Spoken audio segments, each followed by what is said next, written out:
It's always wonderful to have the Hall of Famers in town, and this evening, part of the 1982 championship team, Bruce Sutter signing autographs in the Ford Plaza, and this evening, it's his bobblehead giveaway. Milwaukee and St. Louis this weekend. And with Rick Horton, I'm Dan McLaughlin, and welcome to Cardinals Baseball. Now we jump ahead to the 2012 version of the St. Louis Cardinals. And in many ways, Rick, this is a make-or-break time for this team because of all the home games here in the month of August. Yeah, they've really been stuck a bit over the last few weeks, and the time is now to start moving. 33% of the games the rest of this month are against Pittsburgh and Cincinnati. So you've got to start making up ground. To me, the starting pitching is still the key to making that happen. It's going to be so much fun this weekend, a celebration of 1982, one of the famous moments in franchise history, the final out, Game 7 of 82. And Bruce Sutter, engine number 42, recorded it.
Stadium, the 1982 World Champions.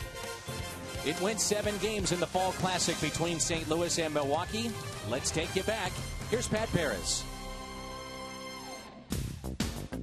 The 1982 Fall Classic was dubbed the Sud Series. Bush against Miller, St. Louis against Milwaukee. The World Series was a study in contrast. Harvey Keene and Whitey Herzog led their respective squads. Milwaukee built on power. St. Louis built on speed. Game 1 was played at Busch. First time St. Louis hosted a World Series since 1968. Harvey's wallbangers did plenty of banging in Game 1, rocking St. Louis pitchers for 17 hits and 10 runs, while Mike Caldwell tossed a 3-hit shutout. The Cards evened the series with a firm 5-4 victory in Game 2, the decisive run scoring when pinch hitter Steve Braun walked with the bases loaded in the 8th inning. Milwaukee threatened late, but Suter shut the door. Game 3 was in Milwaukee, where the fans were having a blast. But it was Cardinal rookie center fielder Willie McGee who had the blast. A 3-run homer in the 5th. And if that wasn't enough, he robbed Gorman Thomas of a home run in the 9th inning. McGee's Game 3 heroics gave the Cardinals a 6-2 win and a 2-1 series lead. Game 4 had a few controversial calls. Each manager got a chance to give the umpire their opinions.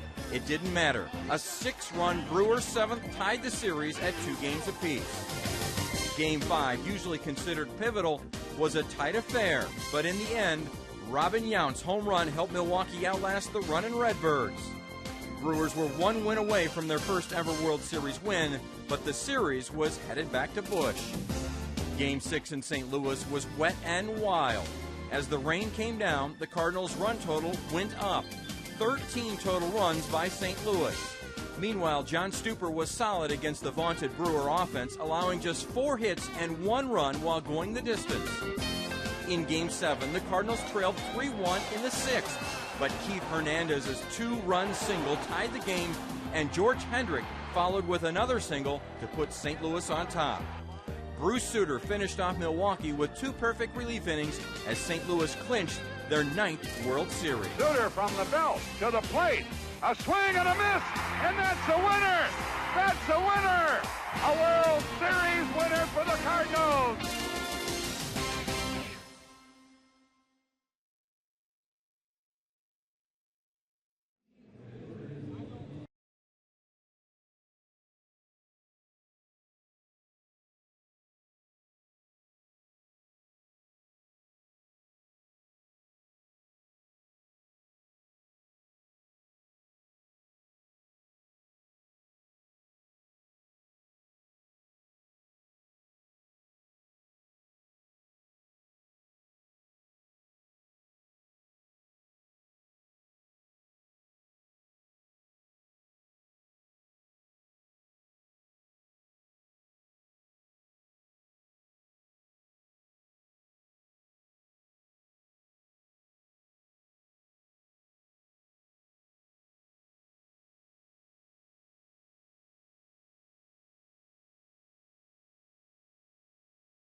Speaking of crowds, let's take a look at what happens in the stands.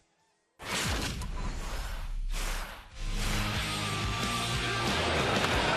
done, young man. Not sure of his name, but what a great player.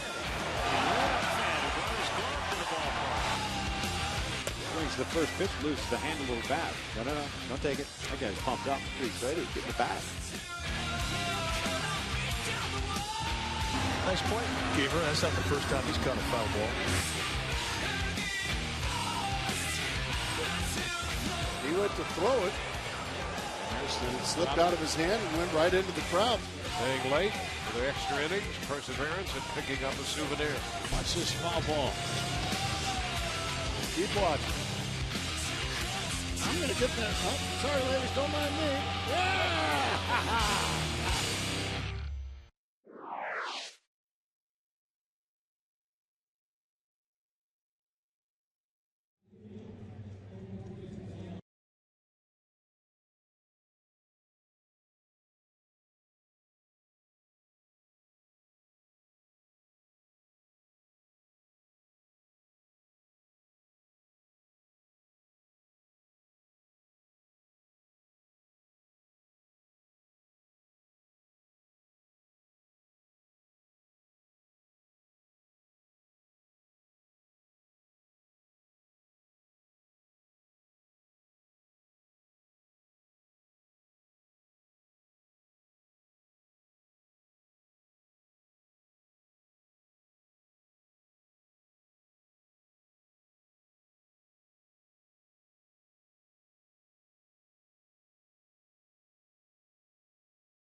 with Jason Mott, who closed it out in 2011.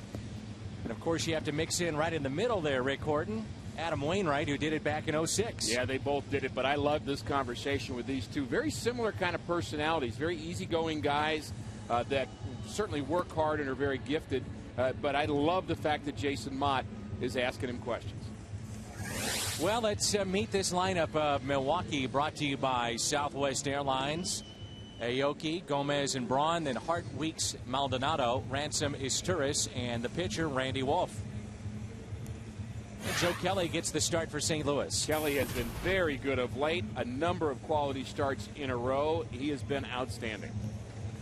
And the defense behind Joe Kelly, Holiday, Robinson, and Beltran in the outfield. Left side of the infield, Friesen for Kyle. Right side, Descalso and Craig.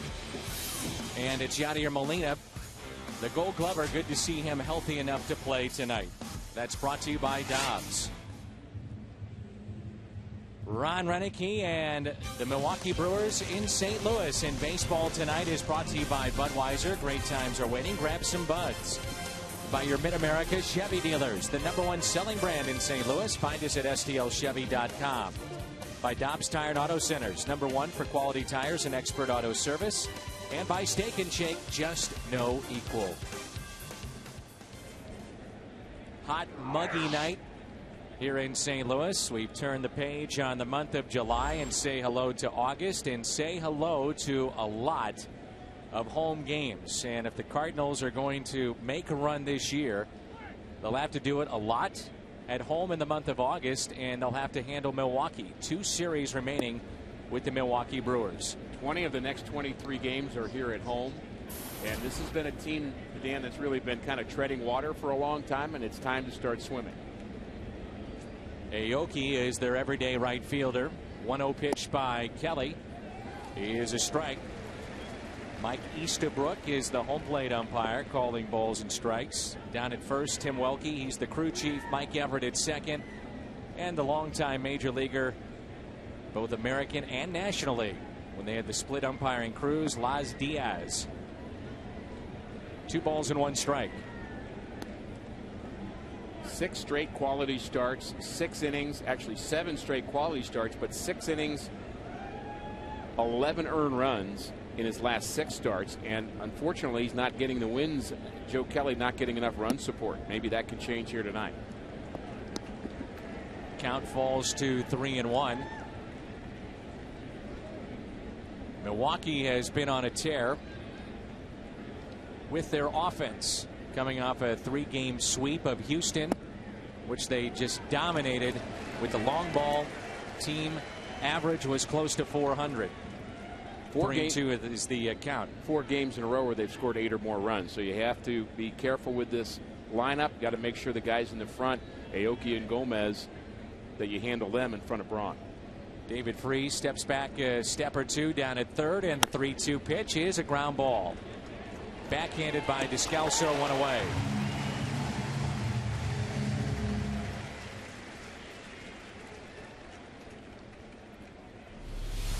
Descalso's done a nice job filling in for college shortstop. Ralphie back in the lineup tonight. Very good plus defender, and he made a couple of spectacular plays in Colorado playing shortstop. Here's Carlos Gomez, who's made some adjustments at the plate, and because of that, his numbers have been on the rise. Average at 253. Well, you talked about Kelly giving you at least the 6 innings. He has not gone very deep, though, into games. And one of the reasons why is that he falls behind an awful lot. The diving freeze can't make the play, and neither can Percal, as Gomez can run and gets down the line.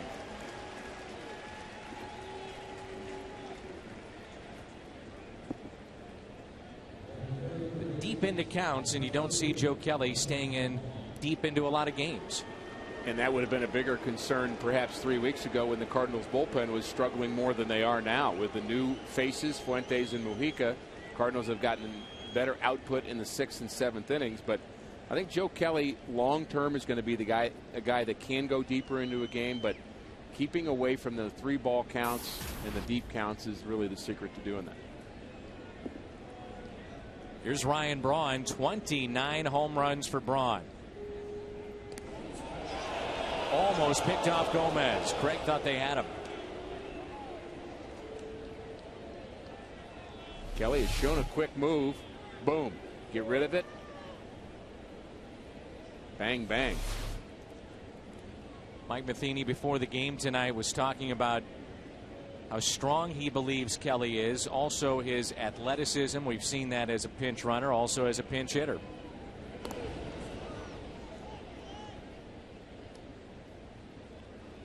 Ryan Braun, terrible way to start your entire season with the accusations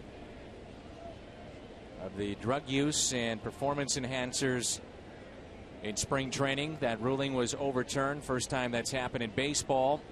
You wondered if it would affect him at the plate, and clearly it is not. He's put up big numbers again.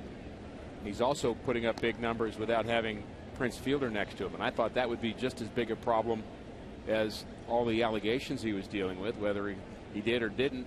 The fact is, you lose a guy with a power bat in the middle of your lineup, and that puts more pressure on you, and it gives you less pitches to hit, but he's still producing. Tonight they do not have Ramirez in this lineup, so Hart moves up to fourth. Chance for Yachty, guns it to second, right on the bag. Wow, what a throw by Yadier Molina, and Gomez is caught stealing. Descalso didn't even have to move the glove. Not a bad jump by Gomez. He wasn't afraid to keep that big lead even though Kelly was working on him. How about that throw? Could not have been better. Right on the bag. Nice play by Descalso. Keeps the tag on Gomez, and Yachty is, you can be hot offensively. Yachty's hot throwing right now. And Braun shoots one into right center, and the catch is made by Carlos Beltran. Cardinals coming up in the home half of the first.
Powell, then Craig and Holiday here in the first. Carlos Beltran will be cleanup man for Mike Matheny's club. Then Freeze, Molina, Descalso, Shane Robinson called up. Berkman is on the DL, and Joe Kelly will face Randy Wolf, our Enterprise Bank and Trust starter for Milwaukee. 35-year-old left-hander got beat in his last outing against the Nationals, but the last time the Cardinals saw him, he was very good. That was on the 17th of July. He went 6 2/3 innings in that game and just gave up 2 earned runs and had 6 punchouts. Braun, Gomez, and Aoki in the outfield. This is presented by Dobbs. Ransom, Isturis, Weeks, and Hart along the infield. Behind the plate, Martin Maldonado. George Gutaris was traded to Oakland with the emergence of Maldonado. And there's the former Cardinal shortstop, Cesar Isturis.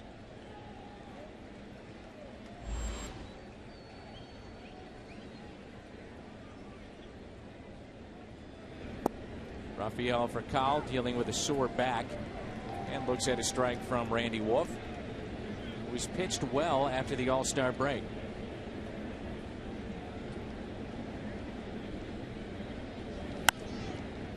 And Furcal pops it up to the right side. Weeks going out to make the catch, and there's one away. Wolf gives up a lot of hits and a lot of runs. Third in the National League in runs.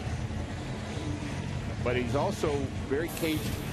When he gets on a roll, he can pitch inside with the best of them. He's not overpowering with his fastball, and he likes to throw the tantalizingly slow curveball. He'll change speeds with it.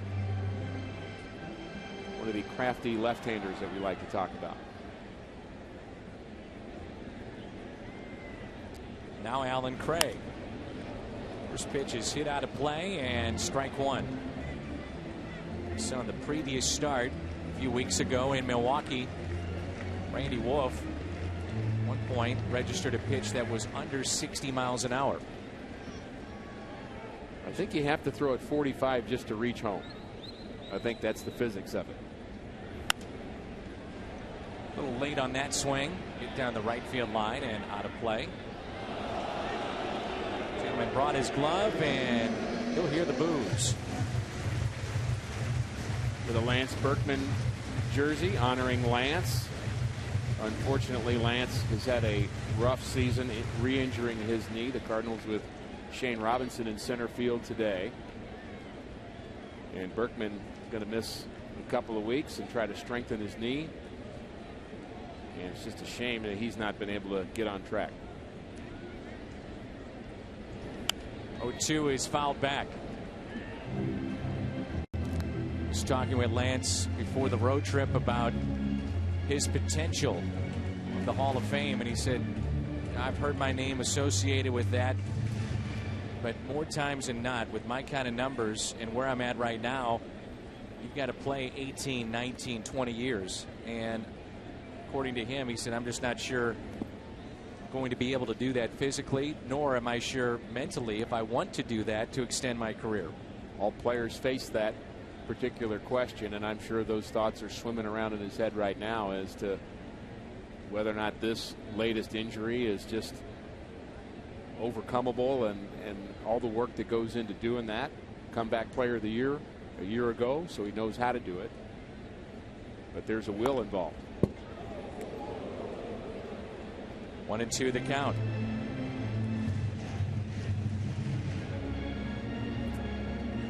Outfield is deep and straight away for Alan Craig. Last time we saw the Milwaukee Brewers, Zach Greinke was part of their starting pitching staff, and he's been traded to Anaheim for prospects. Big curveball and a strikeout of Craig.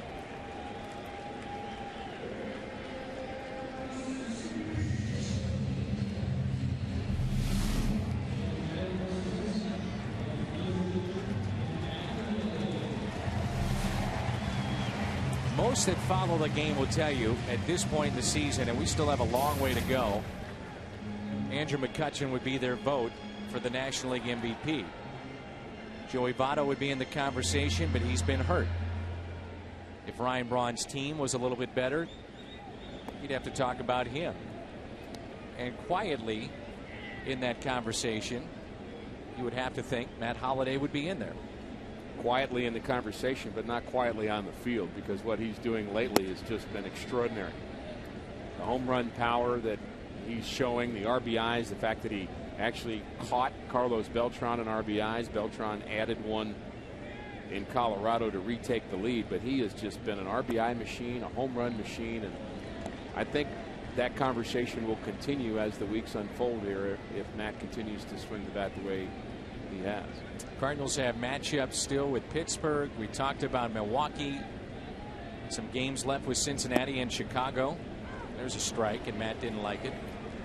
Well, when a third of your games this month are against Pittsburgh and Cincinnati, and you've got 20 out of 23 at home, you've got it right in front of you, and you just got to grab it and do it. You can't wait for the 10.5 game magic finish in September and expect that to work again. It could.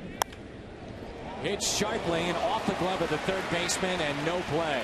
A rocket off the bat of Matt Holliday. Base hit as Ransom could not come up with it. Everything he hits right now just seems to be hard. Yeah, I wonder what Ransom's heart beats per minute are right about now. That ball came up about face high, and Holliday hits the ball so hard on the line. So the team record since July 20th, Cincinnati has just been out of this world. And then you have the Pirates at 9-4, Cardinals 9-4. As Beltran taps one foul. Usually you play 5 games above 500 in 13 games. You're at least keeping pace, if not gaining ground. Don't expect to be moving backward, that's for sure. Cardinals at the start of play tonight, 8 games back in the Central, and they're 4.5 back in the wild card. Pittsburgh leading the wild card by a half game over Atlanta, and then the Cardinals 4.5. LA will still see them one more time out at Dodger Stadium, one of the quirks in the schedule where you face a team out of your division 3 different times. Out in front, and it's popped up. Maldonado is over and makes the play. Nice catch near the camera well. And the Cardinals are done here in their half of the first. No score.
First, and the Cardinals have played very well. Record 12-3, and what really stands out, the ERA. Pitching wins, bottom line, and that's the ERA of 2.02. Bullpen's been better. The starting rotation's been really good all season long. There have been a couple of blips in the last week or so with the starting rotation, and that's why, as we talked, it's going to be key. Those 5 guys are going to be key in the month of August. It's interesting to see that Corey Hart is batting cleanup here tonight. A year ago, Ron Renicky put him behind Prince Fielder.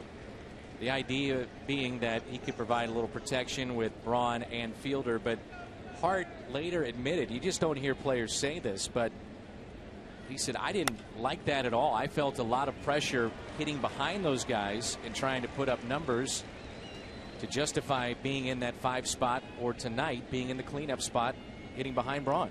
Some guys thrive on that. You know, the name that pops into my head is Tony Perez, maybe one of the best kind of RBI machines after kind of the guys in the middle of the lineup. He classically hit 5th for the Big Red Machine and kept producing RBI. So it can be a sweet place to be.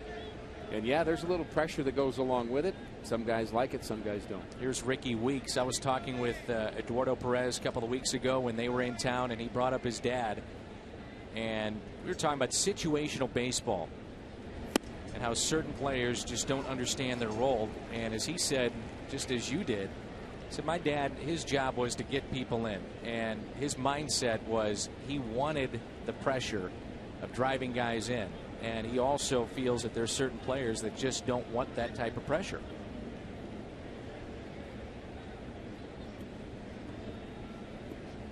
Oh, 1 pitch to Weeks is taken high and away. And there are times you can see that difference in a player's eyes from 60 feet 6 inches, whether or not he's one of those guys that wants to be there or not. Some guys thrive on it. They just become more aggressive. And then, of course, the pitcher's job is to use their aggressiveness against him by making him expand the zone a little bit. A lot of mental stuff in this game. 2 balls and 1 strike. Seen the velocity of Joe Kelly tonight, according to our gun, has been around 94, 95 miles an hour. And you bring that up because this time last year in the minor leagues, his velocity was really dropping. Hit a dead arm stage, and that has not been a problem this year, which is good to see. Very consistent.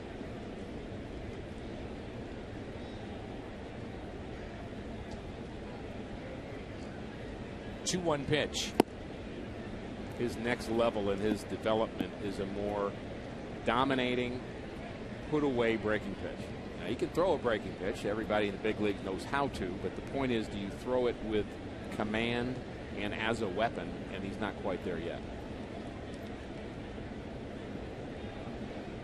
Remember, Hart was in the leadoff spot for a while last year. A big man, but he can run. 3-1 pitch. Ground ball left side. Nice play by Freese. Out at second, and they'll get the lead man. But how about the soft hands there of David Freese to his left to get Hart going to second. Nice play. Really a do or die play for David Freese. The only way he can make this play is to get the short hop. Takes the perfect route to it, gets the short hop, very smooth hands, gives with it as the ball hits his glove, and gets the runner that really matters, and that's the lead runner. Descalzo trying to hang in with the big Corey Hart right on top of it. Martin Maldonado.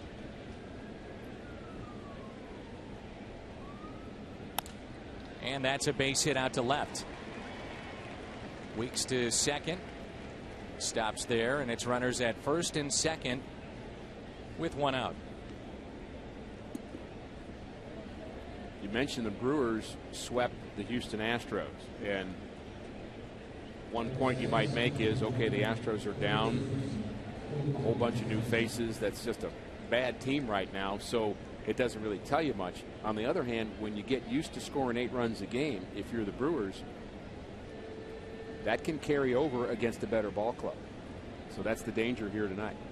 The Brewers right now 18-30 on the road, and just 4 games above 500 at home. Last year they were the best home team in all of baseball.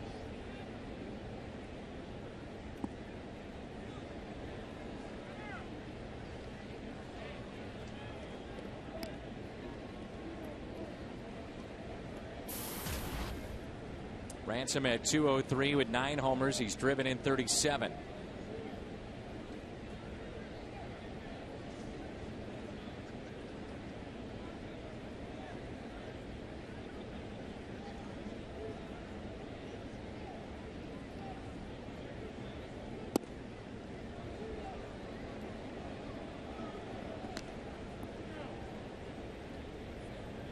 Message within the game as Molina held that ball a little longer to get back to Joe Kelly. Thought that was a strike. Instead, it's 2 balls and no strikes. And Joe would love the double play. No score here in the top of the second. Going back with the same pitch. Misses again, 3-0. Remember, Joe Kelly in college, UC Riverside, was a reliever. At one point he was a closer, so as his innings begin to pile up, these will be career highs for him, whether it be in the minor leagues or in college baseball. 8 away from his career high.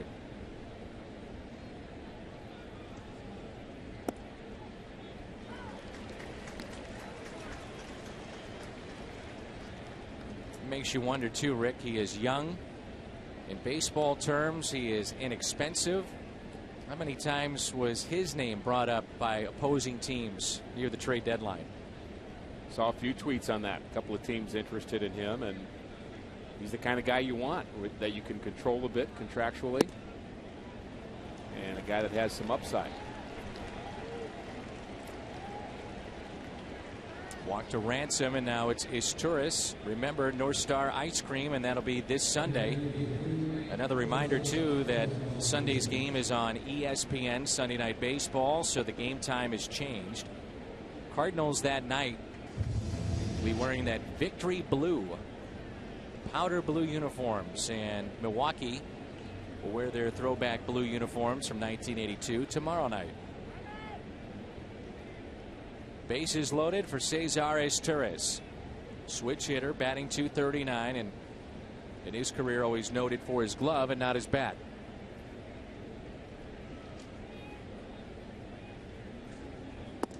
He has been swinging the bat better of late, and really been a problem for the Brewers trying to replace the guy they thought was going to play shortstop every day, Alex Gonzalez. We've seen him over the years. Good bat, but a marvelous fielder. And the Brewers have just not been the same without him. Remember, they also lost their first baseman, Matt Gamble. So Hart is shifted to first after playing in right field. 1 ball, 1 strike. And then Aoki, who they thought would come off the bench, has been their everyday right fielder. They've been very pleased with him.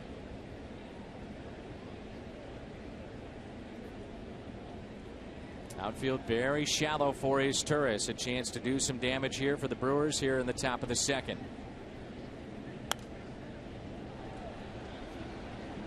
1-2.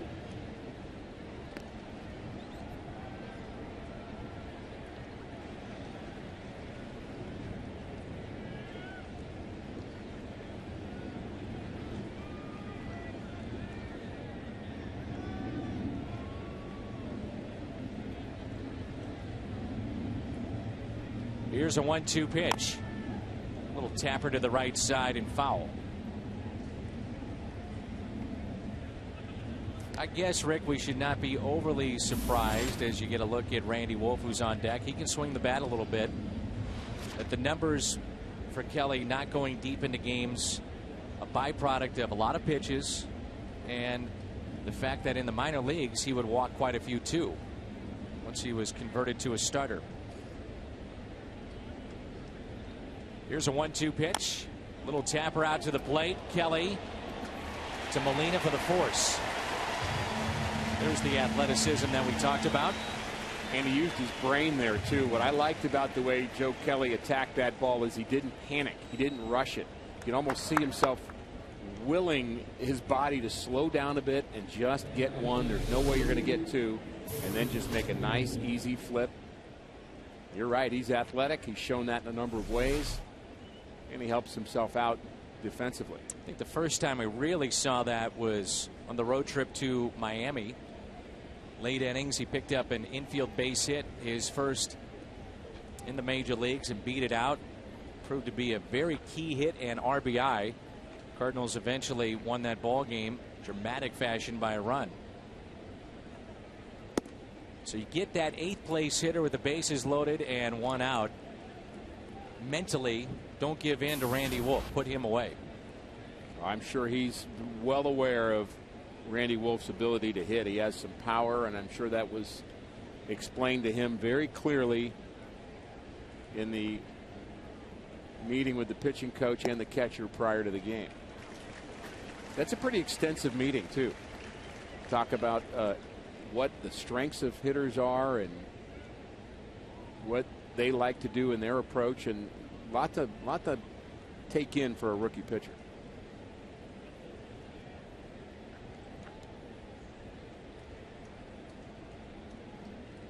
1-1 pitch.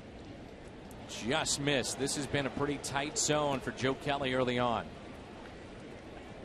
2-1. If Randy Wolf had a bad day with his brother, Jim Wolf would call that a strike. Just thinking that.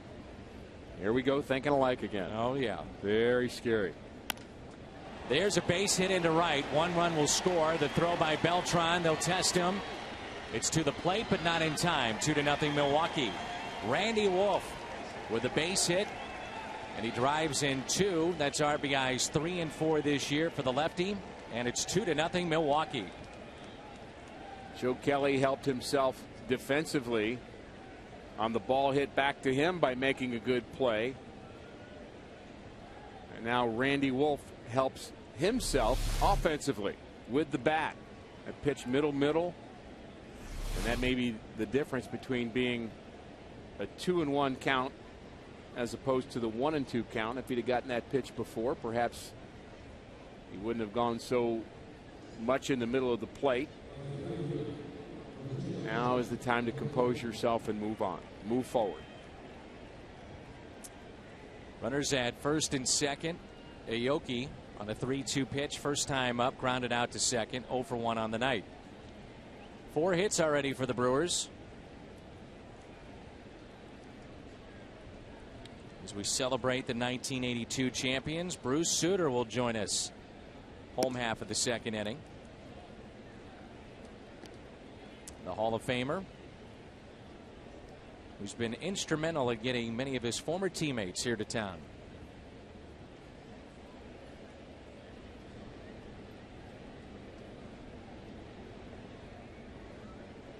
One 0 pitch.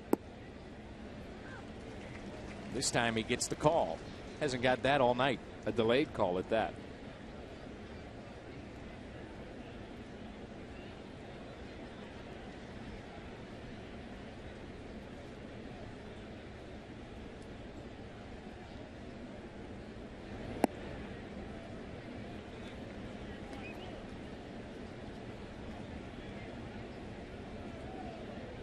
Two balls and 1 strike. Think about 1982 and one of the big differences in the game, the strike zone, and it has gotten very, very tight.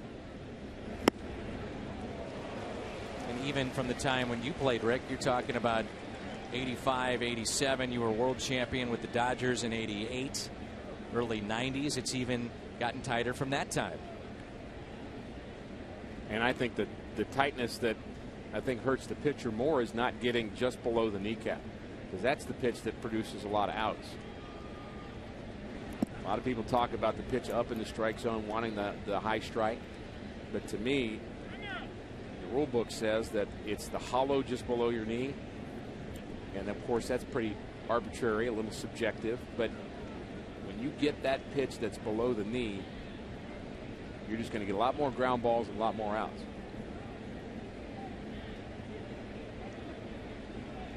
The count is full. The runner's off with this pitch. The 3-2 on its way. Pulled foul.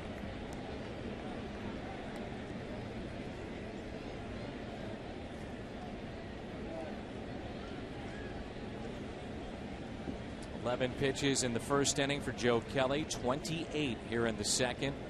Just what you were talking about. The high pitch count.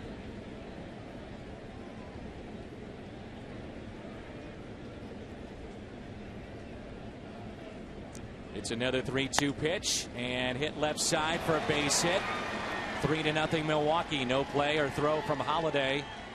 Runner scores easily. Aoki makes it 3-0 Brewers. When we saw Aoki early in the season, you could knock the bat out of his hand. He just likes to kind of flick his wrists. Hit the ball the other way. Finds a hole. Not a good start for Joe Kelly and the Cardinals.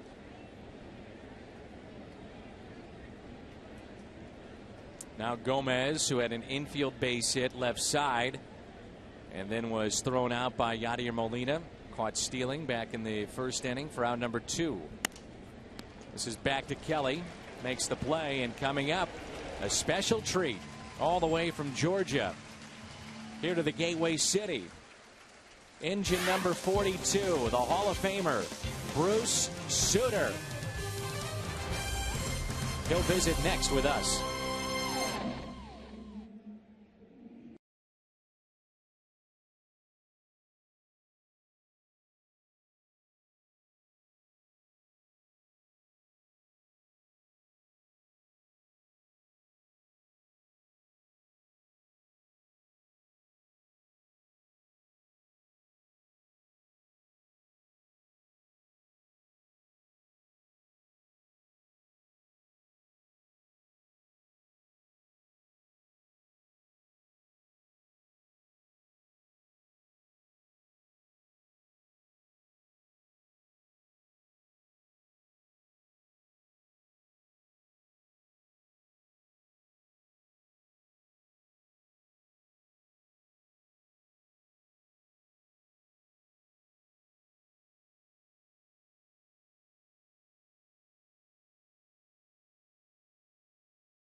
Team and tweet your questions at FS Midwest with the hashtag 82reunion. And we'll head to their personal suite and get those questions to them. And right now we don't have to do that because we can chat with the Hall of Famer ourselves, Hall of Famer Bruce Sutter. How you doing, sir? Doing good, Danny. Doing real good. I say Hall of Famer. Has it settled in yet? You are a part of one of the elite groups, the Hall of Fame. Well, I tell Ricky all the time, how about just calling me your friend? You know, but seeing my number retired out there, I actually have 2 sisters come to town this weekend to take some pictures of that and the bobblehead dolls. And, you know, it's the Cardinal people have just treated me outstanding. And for fans that don't know, you are living now full-time in Georgia. And how is your family? Correct. Everybody's doing okay. We're hanging in there. We got problems like everybody else, but we'll be okay. I wish I had the bobblehead in my hands because it may be the one that is closest in likeness to a former player. I mean, you've seen it. What's your take on the bobblehead? She did an amazing job, the lady that designed it, and you know, I'm gonna next time I have to try to convince my grandkids that that's really me. That's going to be the hardest part. How many grandkids do you have? I have 6. And the youngest? 2. And you were telling me over the weekend when we had a chance to visit, and there's David Freese, another postseason hero like Bruce Sutter was in 1982. You said, well, my grandson will never believe that this is Poppy. You know, he's not going to believe that this is Grandpa right here. No way. You know, they see the baseball cards and they see some of the pictures up in the house, and they just say that's not my grandpa. So, but they're getting old enough now, a few of them, where we show them some of the World Series films and that. So it's pretty interesting. What has your day been like thus far? When did you get here, and what have you been doing? I guess I got here about 12:30, 1 o'clock. Got to see some of the guys over at the hotel. Did the signing, you know, out in center field. What's it called? Friday Night Bash or something Bush like Bash, that. Yeah. And, you know, just thank the Coke and Dearborn people for sponsoring my bobblehead and, you know, getting ready to go down there and see the guys. There's a ground out by David Freese. Let's start with your time here in St. Louis, and in particular, defined in many ways your career with the split finger pitch. How did you learn it? How did it all come about? Well, I had a minor league pitching coach, Fred Martin, for the Cubs, and he showed me how to hold the ball and said he'd be back in a month and just, you know, work on it. And, you know, I'd like to tell you I had to work, but I didn't, Dan. It came to me pretty quick. It took me a while to learn how to control it, but, you know, to get it to break, I could get it pretty consistent, pretty right off the bat. And Ricky Horton said that your flexibility, and he was serious with this, in your wrist is second to none. Ricky's serious? Yes, he was serious about this. And he also said you have long fingers. He said those 2 elements, that's what made Bruce Sutter a Hall of Famer. I just stayed away. Is this true? Well, that might be. You know, Ricky knows everything. You know, just ask him. He's the color man. I know. I follow you guys. I'm being serious about this, too. You watch us every night, don't you? I watch you guys a lot, believe me. I enjoy watching the Cardinals and listening to you guys, and you know, I like to watch the Cardinals play. They play good baseball. 2 balls and 1 strike here on Yadier Molina. Great to see Whitey go in the Hall of Fame. What does that mean to you and your teammates from that era? I think it was long overdue. You know, Whitey came here, and you know, some of the Cardinal teams in the late '70s, you know, were, you know, good teams, but not, you know, championship caliber teams. And you know, Whitey came in and traded 14 guys. He got 10 back and went down and managed them and took us to the World Series, and we won in '82, and then, you know, took them in '85 and in '87. So I mean, that's a Hall of Fame career to me. Here's a 3-1 pitch, and Molina looks at a strike, 3-2. Bruce, when you look back at 1982, special year, obviously, you win the World Series championship, and hadn't been done in a while here in St. Louis, and the team was so much fun. It was the beginning of what a great era it was in the 80s because of Whitey and really adapting the teams to that ballpark. What comes to mind when you think about 1982 and what got you over the hump that season that made it such a special team? Well, I think, you know, to a man, every man could run. Every man could play defense. And we had a bunch of pitchers that, you know, we could throw strikes, keep the ball in the ballpark, and somebody was going to catch it. I mean, I think, you know, our speed and our defense was probably our 2 strongest points. Willie McGee, young rookie, makes a pretty good impression. He did all right, didn't he? Yeah. He was fun to watch and a fan favorite. And we were talking over the weekend, maybe a a milestone of that team moment was Steve Carlton going against the Phillies.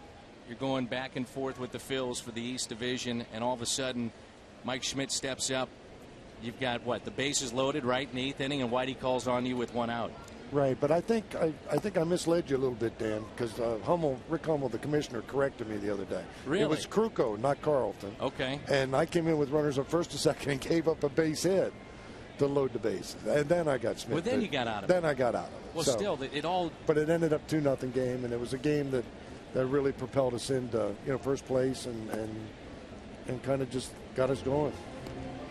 So as the years go by, then you're telling me the commish keeps you grounded. You won't change any of your stories. My stories are better than his, but his are probably more reliable. And bottom line is, you got Schmidt, and you got him in the ground out, the double play, and the rest is history. That's it. That's all that matters. When you think of the World Series, what comes to mind of 1982? Just striking out the last guy. Just how the crowd was, everybody was just on their feet, and how the whole day went, and how the game, I knew the game was going to come down to me, either throwing the pitch to win it or throwing the pitch to lose it, and I'm glad he swung at the high blazer. That's Gorman Thomas, who had that strikeout, and Bruce Sutter on the mound for the final out. Jack Buck with the call, and this could be a double play. He'll take it himself, steps on the bag. And Bruce Sutter's been kind enough to join us, and we're going to tell him and put him on the spot. I'll get you to the sweep. It's just going to be a couple more minutes. Stay right here with us.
Recap of the two teams that made it to the World Series, and Milwaukee and St. Louis, 7 games, and the Cardinals would win it.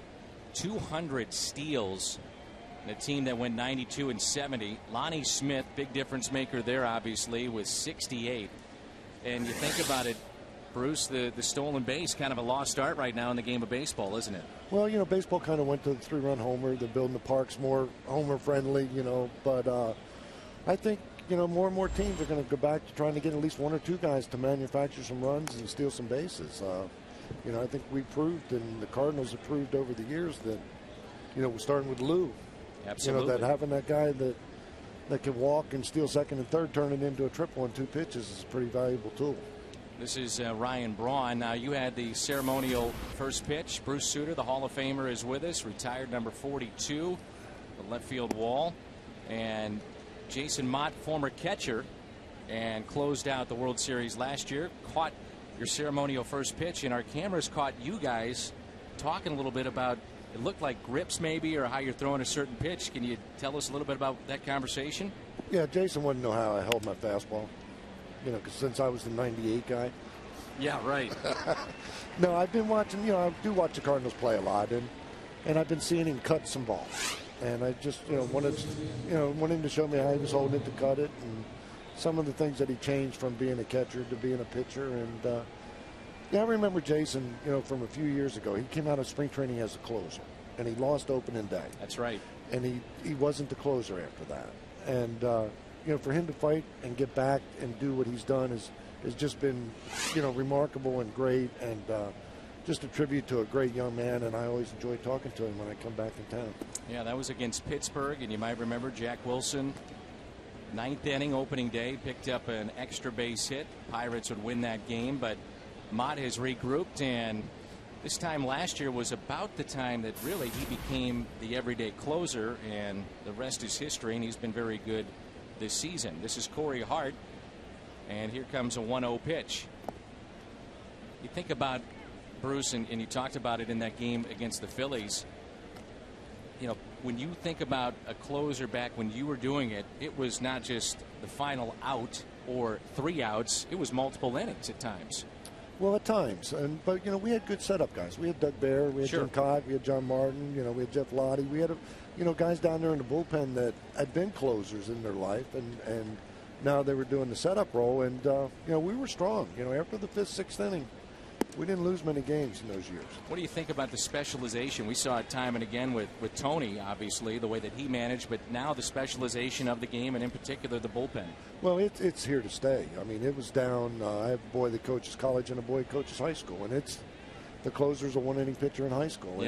And it seems like the kids with the best arms are the closers. But, they really shorten the game. I mean, the game has become a 5-inning game, and after that, it's 4 or 5 pitchers and the game's over.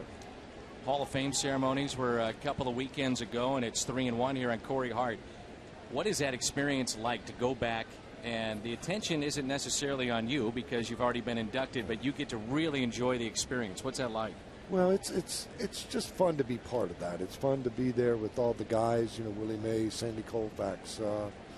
I'm a big fan of baseball, and sometimes, like I said, I'm like a little kid. I feel like I must have made the wrong turn and I'm in the wrong place. But no, it's just really an honor, and it's just really to see guys relaxed and talk, and you can ask them stuff about their career or what they did, how they did certain things, and get the answers right from the horse's mouth, and that's pretty special. Bruce Sutter is with us, and the first 2 have reached here in the top of the 3rd, and nobody out. 1982 World Series reunion parade and ceremony will begin our telecast at 5 tomorrow, and you'll see the motorcade, interviews, features, pregame festivities, all on Fox Sports Midwest, and then again will come your way at 5 tomorrow, and just shy of 6:30 will be our first pitch, so extended pregame coverage tomorrow. Clearly, we are saddened by the loss of Bob Forsch and obviously Darrell Porter. And I know you've been very close with many of your former teammates, and I know obviously those 2 come to mind too. Well, it's hard, reunion, missing those 2 guys, and missing guys like Hub Kittle, Dave Ricketts, some of the other guys that were around the team, but. Life's tough sometimes, and you just got to battle through it.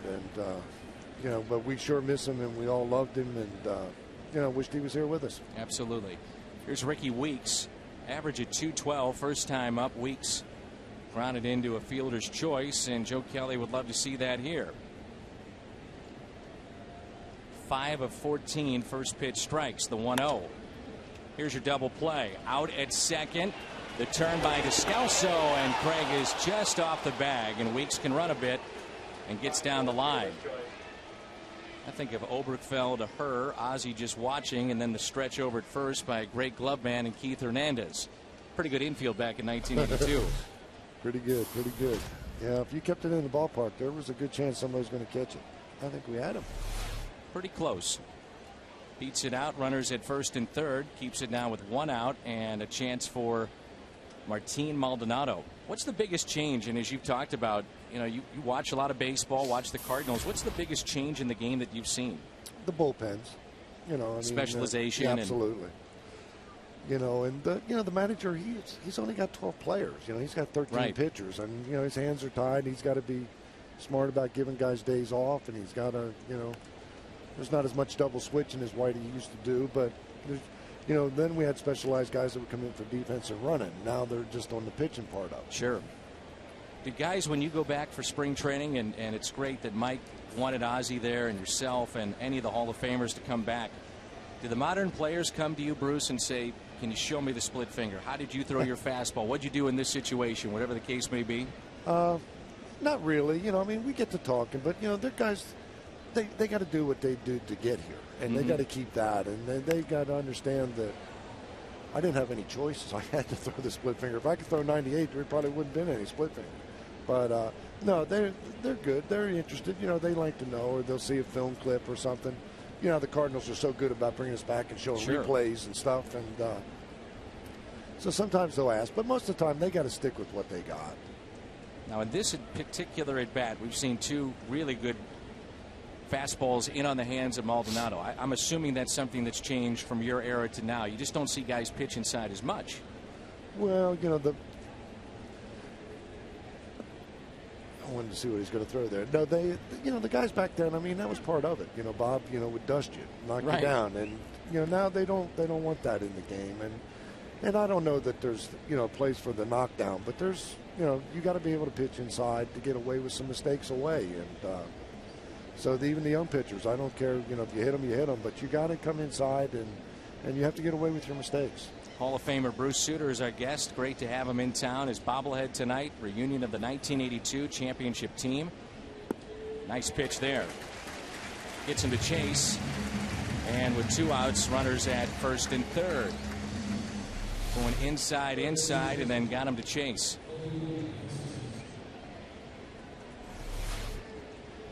Now, you watch a lot of baseball. Do you help your kids at all? Coaching at all? No, they teach me. What can they teach a Hall of Famer? Yeah, I was talking to one the other day, and he was telling me about the left-handers move to first base, how to stop all the running. Learn how to move your hands while your feet are still on the ground. Is that right? Now, think about that. That's great advice, There's no stealing on the first move. Exactly. Here's Cody Ransom. That pitch is inside. How about a player that you like to watch? If you were flipping around, you say, I'm going to stop what I'm doing because I want to watch that guy pitch or hit. Oh, there's so many guys. Watching this year, I didn't realize how good a player Alan Craig was. Yeah. And watching him this year, and David Freese, this year, how good of players these guys are. Of course, Ralphie, I got to see him play quite a bit down there in Atlanta. But, Matt Holliday's having a big year, and Carlos Beltran. The Cardinals are fun to watch. I like to watch Yachty.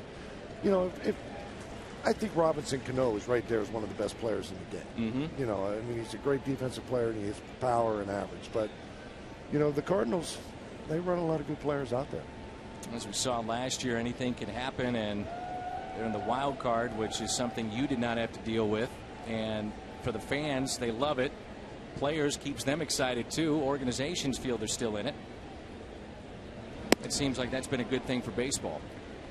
Yeah, well, I'm kind of interested to see how it works out this year with that one-game playoff. Absolutely. Because that's going to make the wild card teams use their number one pitcher, on that day, and then go into a series without having him, for game one. And it's going to be a little different, but, most teams it's going to take your whole staff anyhow. It's not a one-man staff.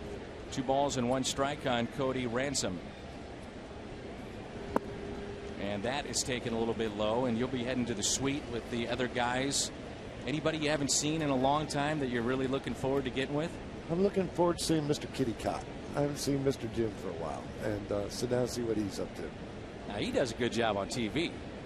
Very good. Yeah, but I listen to you and Al and Ricky. Well, good. Well, we'll put you to sleep every night. Perfect. 3-1 the count here on Cody Ransom with 2 down and runners at first and third. So you're sticking with a bullpen guy that you want to definitely see. A pitcher's always got to stick together. Absolutely. You see 2 guys hanging out, they'll be pitchers. Biggest prankster from the 82 team, who was it? LaPointe. Well, that's not shocking at all. Shouldn't be. All you have to do is say hi to Dave and then let him go, and then you understand why. Right. He holds court. 3-2 the count. With 2 outs, runners at first and third, and a lead for Milwaukee. And he got him on the outside corner. Always great to see you. Thank you, my friend. Privilege. That is the Hall of Famer Bruce Sutter with us tonight. The celebration of the 1982 World Championship team.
Cardinals baseball is brought to you by the new wireless receiver from AT Uverse. Visit att.com/freeyourtv. Rethink possible.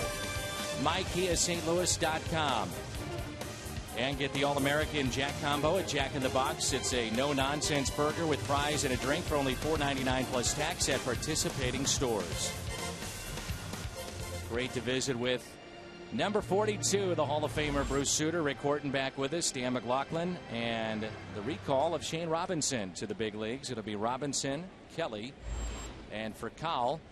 Cardinals trailing here in the third inning, and always great to see the Hall of Famers back. And for many of our fans, Rick, we don't hear from Bruce Sutter enough, in my opinion. Agree 100%. It's great for me to see him because, as he said, we're friends, and he tells me just what he told you. Don't call me Hall of Famer, call me friend.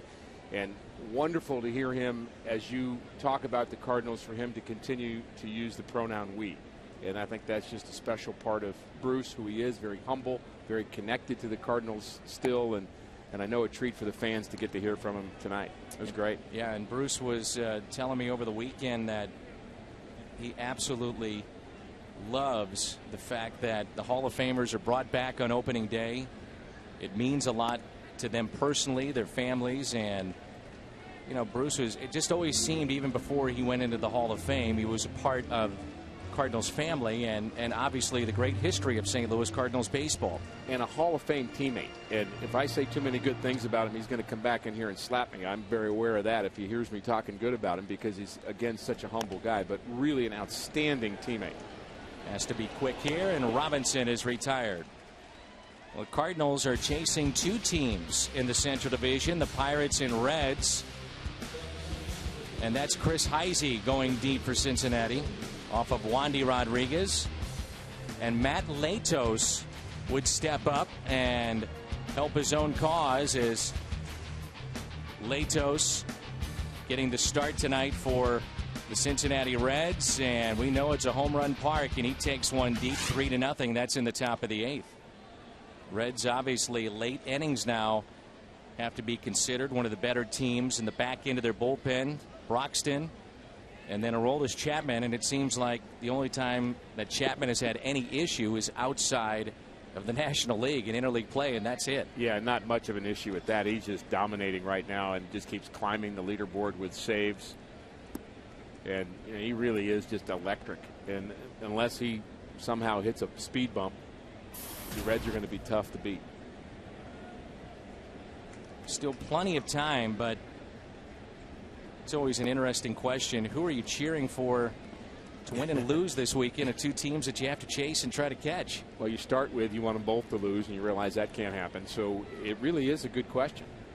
You know, do you catch the team in front of you, or do you want to catch the team that's at the top? And you know, I think when it's all said and done, the fact that there's such competition in the Central Division, Dan, is probably the silver lining in this, because maybe even though the Cardinals aren't gaining ground, they're gaining ground on the rest of the National League in terms of the wild cards. So that still could be a good thing that they're being pushed to win really every night right now to keep pace with the Reds.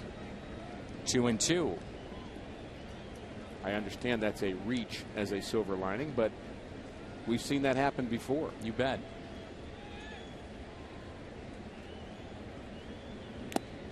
A strikeout of Kelly.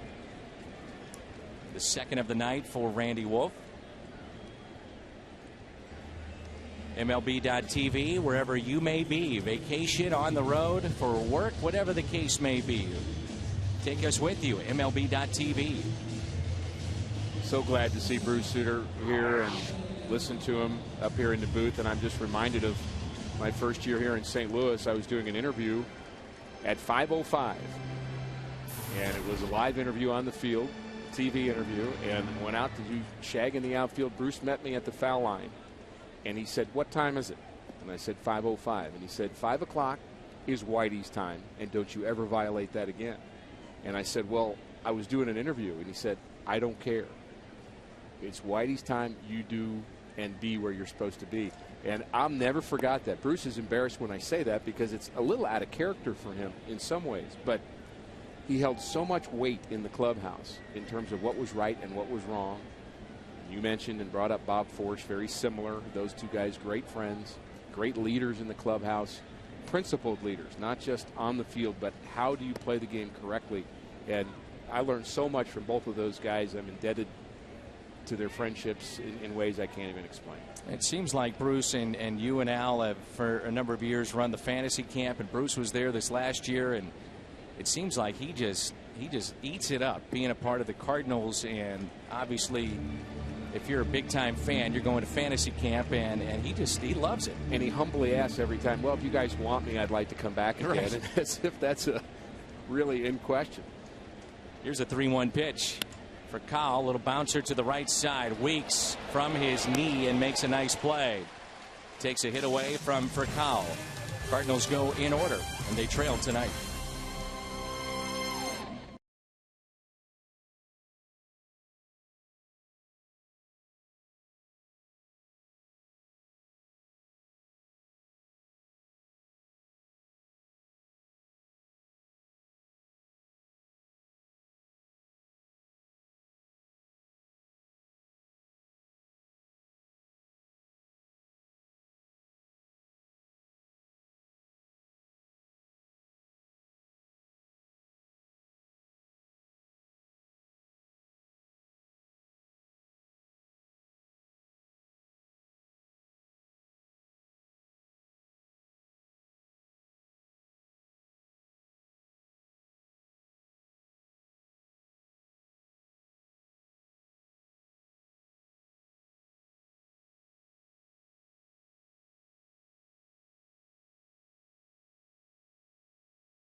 .com to start planning your next Missouri getaway. And you're seeing images of the Kemper Museum of Contemporary Art, located in Kansas City.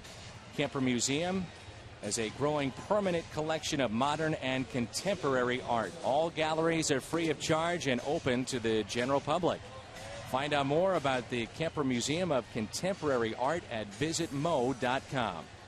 I think this is an important inning for Joe Kelly. He's facing 8-9-1 in the fourth inning, and if he can get through what should be an easier part of the lineup here, then perhaps he can get on a roll and stay in this game a little deeper. But if he allows some base runners with his Sturris, Wolf, and then Aoki, now he's got to face the big boppers with guys on base, and he's already had a number of jams here tonight. And that is a strike to his tourist. Kelly struck out the last two that he saw. I'm going to ask you a question that you could probably answer a million different ways, but how do you try to correct the inconsistencies of not being able to throw strikes? And there's a base hit for his tourist. He's thinking 2, and he can still run in there at second base. It's a double for Cesar Izturis. I love that question, Dan, because when you're talking about the things that can force you to be off in your mechanics perhaps, or your release point, and here's that attempt by Alan Craig, lays out and unfortunately knocks it a little bit to the backside of Descalzo, who was hustling to get the ball as well. So kind of a strange double, but that's how this inning starts. It can be release point, it can be finger pressure, it can be you're not putting your lower half of your body in the right position for your arm to come through at the right time. Yachty to third. Izturis gone for the first out. That helps. 2-5 fielder's choice on that play.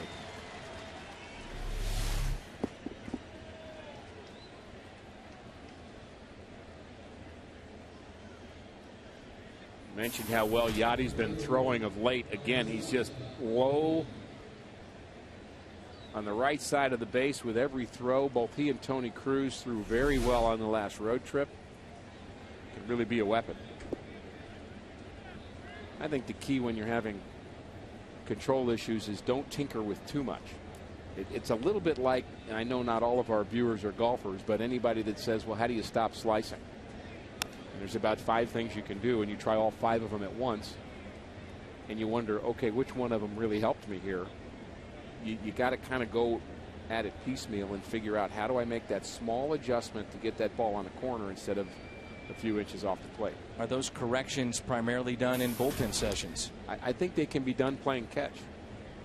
We see that all the time too. Guys discover pitches just by playing catch. I learned from Danny Cox a long time ago. Never play catch without aiming at something. Even if you're, and we tell young kids that at the Cardinals clinics that Scott Terry does. When you don't just throw the ball, throw it at a bird on the bat, throw it to the glove, throw it to a part of the glove. So you get so used to thinking accuracy, accuracy, accuracy. You can't just all of a sudden get that when you stand on a mound if you haven't been practicing it every time you throw a baseball. And then you talk about, you know, all the different things that you could do. For instance, if you're Joe Kelly and you say, all right, I'm going to concentrate on that one thing. This is the one aspect of the game that I need to work on. And all of a sudden you overcompensate with that, and that becomes an issue too. So it's a, at times, complicated issue as Molina has the runner held up. Run at him. Throws to second. Quickly back to first, and Craig will tag him out. Tire him out a little bit. Keep him in the rundown for a few minutes. Yachty's all over the place here in the top of the fourth defensively. Nice play. Well, Wolf was trying to read that this ball was in the dirt, and he thought he could go, and then he realized that Yachty picked it, and now he just tried to sneak his way down to second base.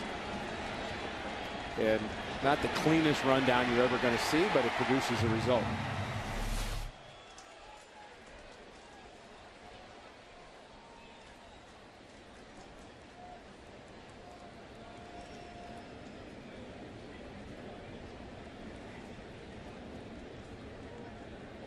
Here's a 2-2 pitch to Aoki. Slices it foul and out of play.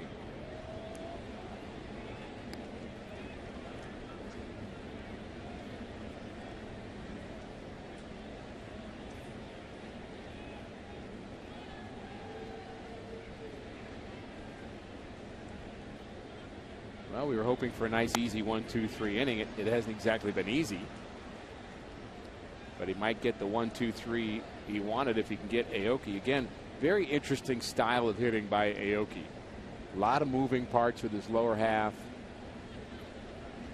Almost running out of the box as he's swinging the bat. Here's a 2-2 pitch. Doesn't strike out very much. Runs well enough, doesn't hit into double play. So kind of a classic leadoff hitter style.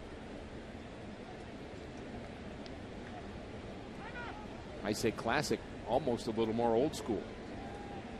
A lot of teams now want their leadoff guy to be able to have a little pop.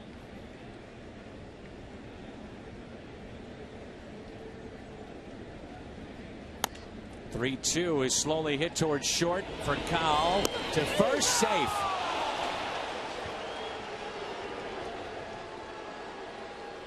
Base hit for Aoki and his second hit of the night. The look of frustration on Joe Kelly's face as he saw right away he wasn't going to be able to get this ball. He knew that that would be a tough play for Call. Ball hit just to his right side. There's his frustration. For Call on the move. Couldn't be any quicker.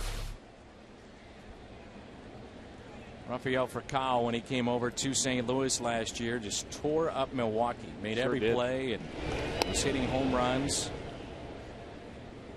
Brewers have seen enough of him. And Furcal was telling us the other day, a lot of this season has just been getting back to playing every day, something he hasn't done all that much the last couple of seasons because of injuries. Little floater down the right field line, and that is a fair ball. Aoki, who we've seen can run on his way to third, and they will hold him up. Thought about sending him after it was fisted out and muscled out by Gomez for the double. But you have Braun coming up.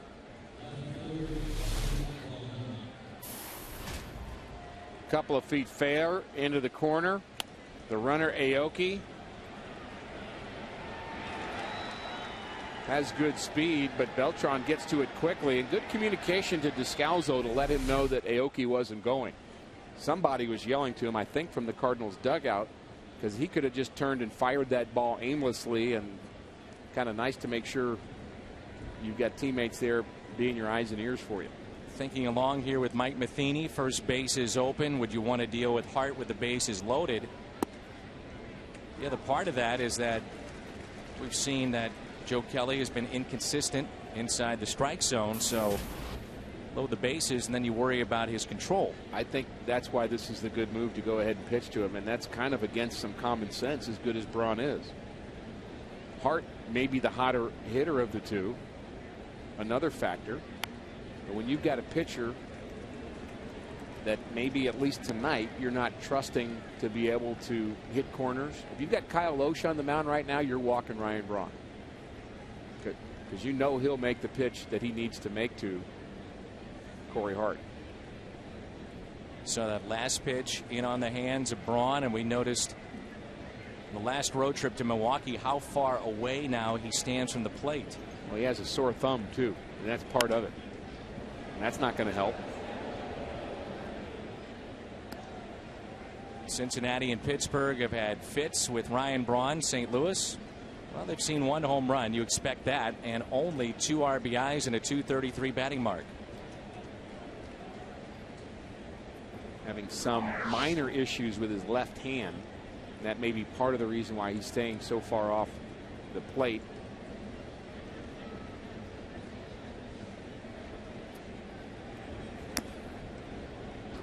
See a mislocation there, and you can see the left hand come right off the bat.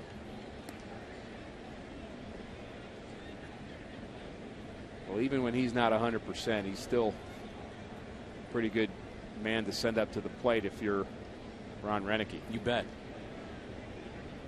Big gap into left center field. Ron can spray it to all fields, and maybe that thumb, as you talked about, a reason why you shade him into right center. He's been taking balls that way. This time he strikes out. Big strikeout for Joe Kelly.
had a chance to throw out the first pitch, and with him is 5-year-old Avery Budd. And Avery's been through 3 open heart surgeries. To learn more about this brave little girl, you can go to averysjourney.com. averysjourney.com. Very well done by the Vincent Mortgage Group and Sean Vincent. Nice to see that. A lead for Milwaukee. They have 9 hits in 4 innings against Joe Kelly. Here's Alan Craig.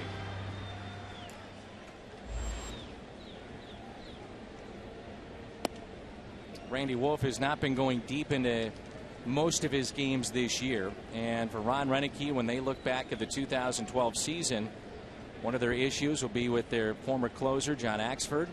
And in a general sense, the entire bullpen. They've had issues with this bullpen as Craig picks up a base hit into center. And the bullpen didn't get better when they went to K-Rod. They replaced Axford with Rodriguez in the bullpen, and he gave up 10 earned runs in his first 3 innings of work as the closer. And so they are really a mess. There was talk about them using Livan Hernandez on a regular basis as a closer. No offense to Livan Hernandez, but when your closer's throwing 81, you have problems.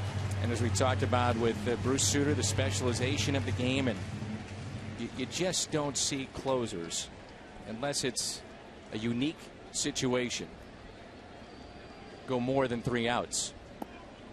I mean, 90-95% of the time it's the final inning and that's it.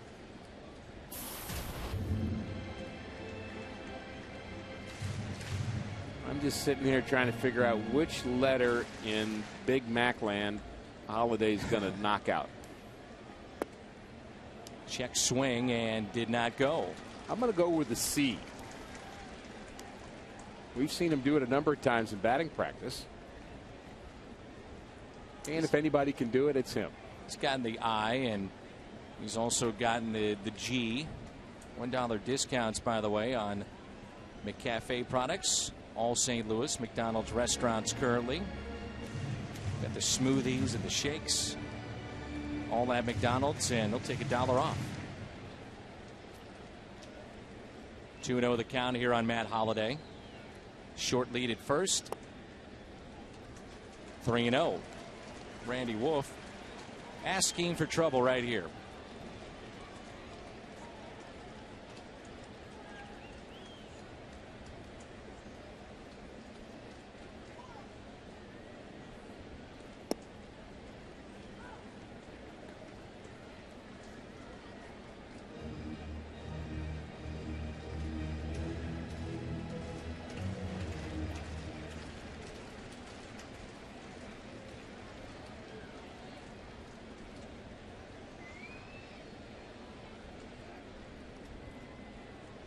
Very short lead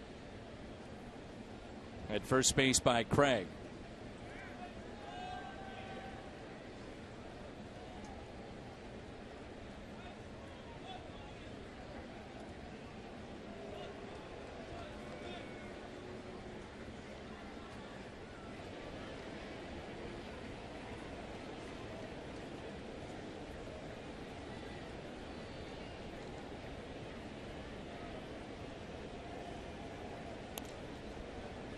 Changeup at 77. That is pitching right there, isn't it?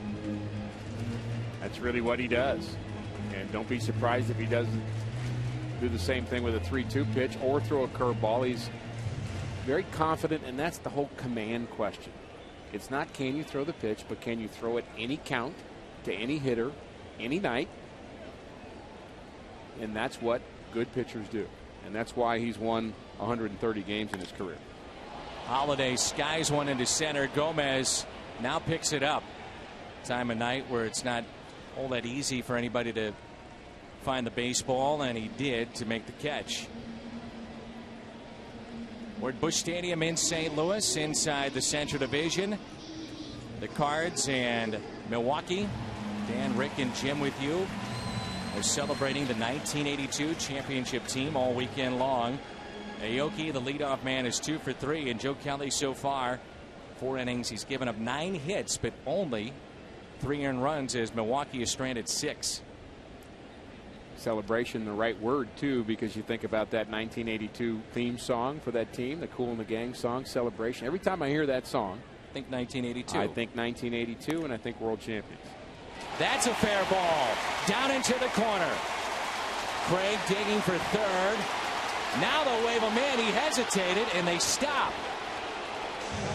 Almost as if they were trying to deke him, and Craig had initially slowed down, stopped, got going, and then stopped again and went back to the bag at third. Looked to be laboring a bit between short and third. I don't know if he was just on a misstep or was just not sure whether he was going to go or not, but there's the ball off the backhand of Ransom. And here's Craig running fine there. Good turn at second. And then just gets a little unsure right around the bag and maybe had a misstep on the bag. Another factor of that is Oquendo. Once he sees that Craig is stopping, he has to stop the man behind him, making sure you don't run into a potential out. You're a traffic cop at that point, and you got to hope that Beltran's got his eyes wide open too and knows what's going on in front of him. That's part of a runner's responsibility as well.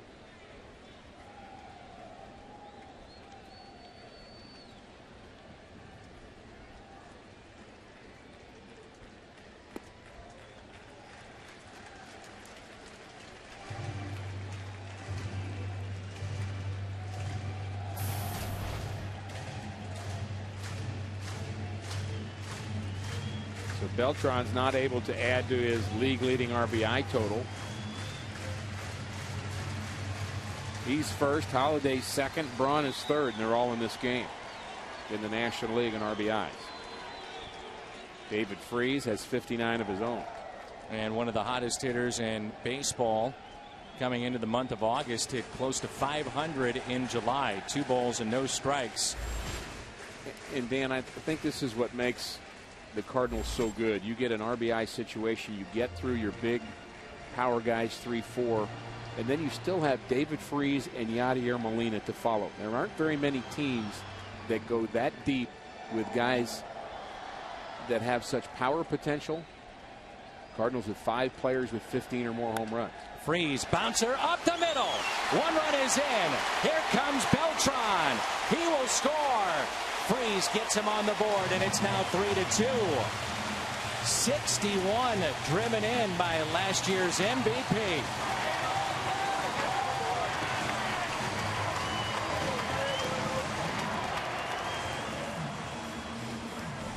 Very simple approach. Just hit the ball up the middle, and it produces the desired result.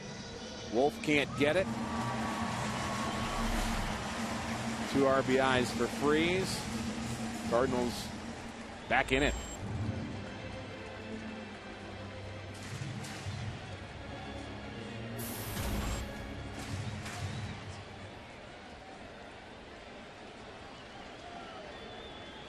Molina first time up with a base hit.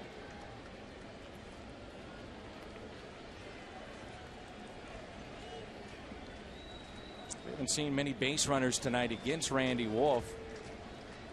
Lefty with a pretty decent move. You wonder how aggressive the Cardinals would like to be because of that.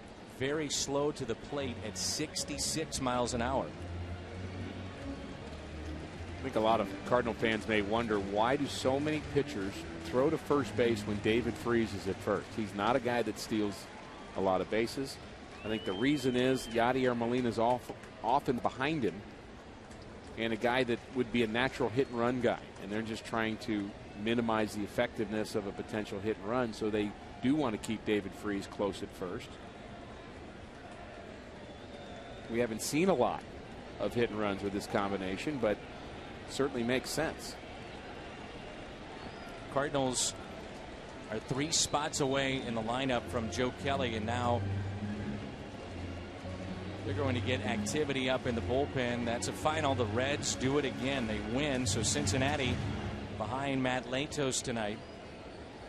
They defeat Pittsburgh, so they're 4.5 in front of the Pirates as we speak, and Cincinnati at 65-41.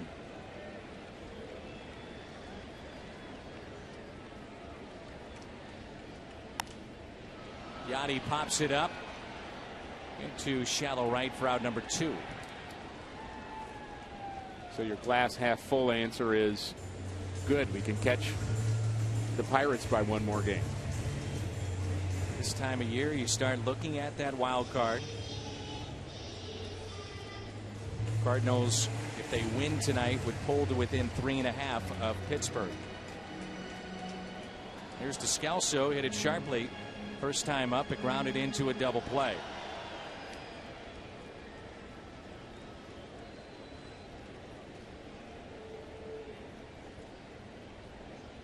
Here in the second half, we've seen Daniel getting the bulk of the playing time at second base, plus defender. Lefty on the mound and still going with Descalso.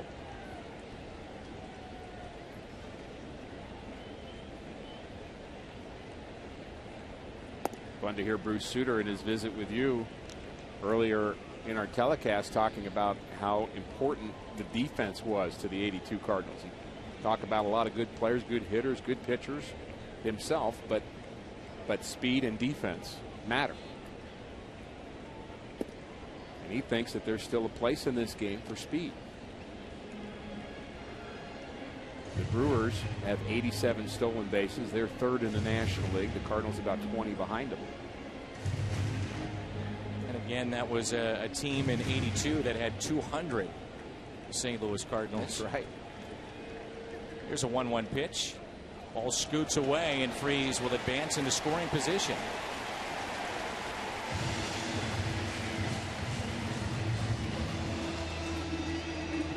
It's a very hot night. It's been that way day after day here in the Midwest and in St. Louis. It's muggy as well, and Randy Wolf has really slowed things down, almost as if he's hurt or just trying to catch his breath on a hot night. I agree. Not a very good defensive effort by Martin Maldonado to try to block that ball in the dirt either. Just kind of stabbed at it. Really not a lot of movement with his lower half. I'm wondering if something is just not right with Randy Wolf. He's been stretching out there a couple of times.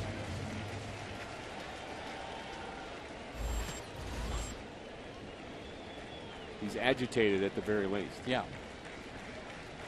3-1 pitch. Descalso picks up a base hit. This game is tied. Freese will score. Daniel on his way to second base in there safely. 3-3 here in the fourth.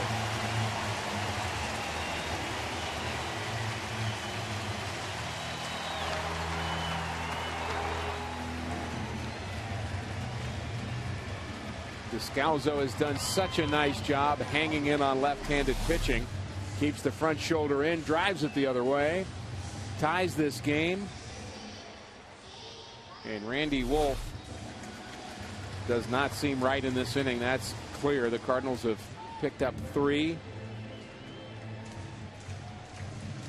and may not be done yet.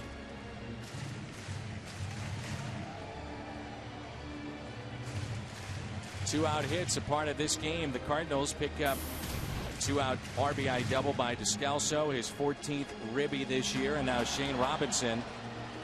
Now, they were just looking over at the on-deck circle. They did see Kelly. He's on deck. You have the 8th place hitter in Shane Robinson. It's always interesting to think from the perspective of Milwaukee. Are they better off saying, well, if we walk them, Mike Matheny makes the move, we're going to see their bullpen. Are we better off sticking with Joe Kelly right now because he can't find the strike zone? A lot of variables. You can certainly make a case either way. There's that changeup, 1 ball and 1 strike. And I think when you've got a veteran like Wolf and a young hitter like Shane Robinson, who can be susceptible at this point to off-speed pitches, I think you just let him pitch to Robinson. Got him to ground out to short. Check swing and in the hole, 1-2. And he's pitching to him in a way that he knows he's going to stay out of the middle of the plate. He knows he has maybe a margin that he can go off the plate a little bit if he walks him. He's not worried about it, and that's part of the thought process of Randy Wolf right now. And, you know, you don't even have to tell him that. A young pitcher, you may have to go out to the mound and say, okay, here's what you're doing. But Randy Wolf knows what he's doing. Now, he may not execute, but I guarantee he has a plan. Robinson in the air, right side. Hart is over and out of room into the Cardinal dugout. 1 ball and 2 strikes. We've heard about the heat. We know it's hot, but if you're not used to it, it can knock you. And I just wonder if Randy Wolf is dealing with the heat, or is it something else that we just don't know about? Well, he had to deal with the heat and Alan Craig and Matt Holliday and Carlos Beltran.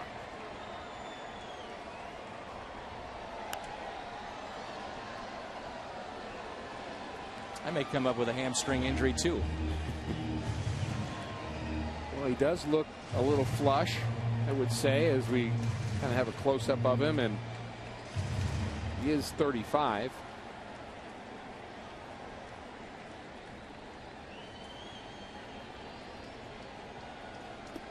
Two and two the count.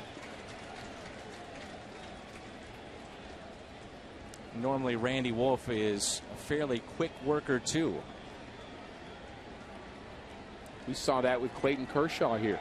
The same look, just worn out looking on the mound. The 2-2 outside, 3-2. Nobody getting loose in the bullpen for Milwaukee. Joe Kelly is on deck.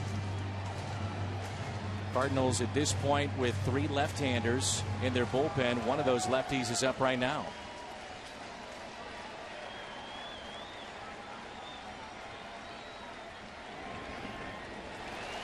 Walk to Robinson. This Mike Matheny pull back Joe Kelly.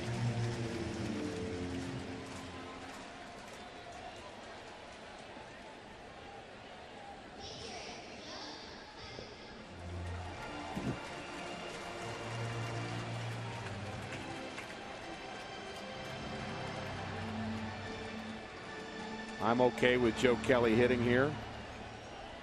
He swings the bat well. Kelly, base hit. Descalso being waved in. He will score. Joe Kelly comes through. 4-3 St. Louis.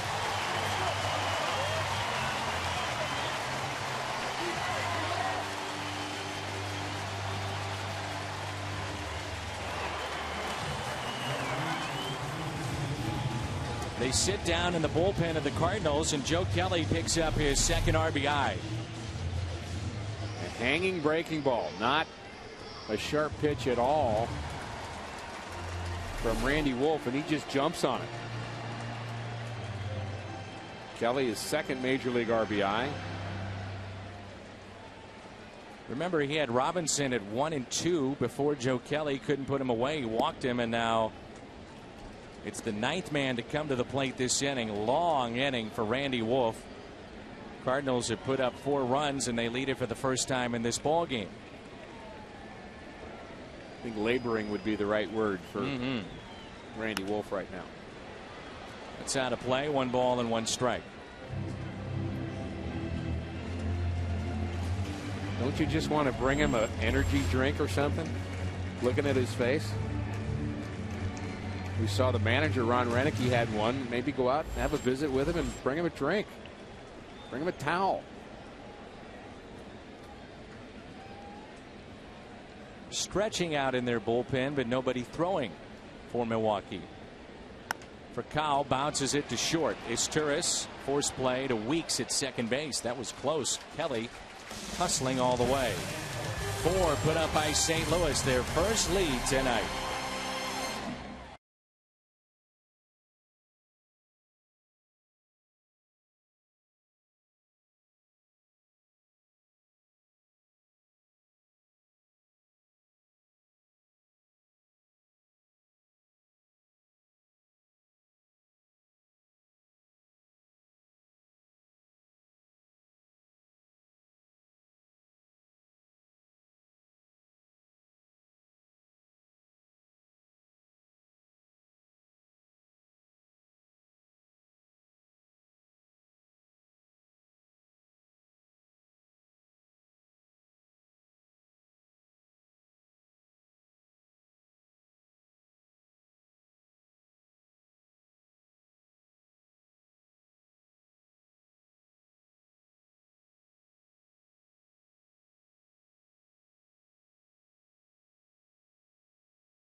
21 gold medals to lead in the medal count.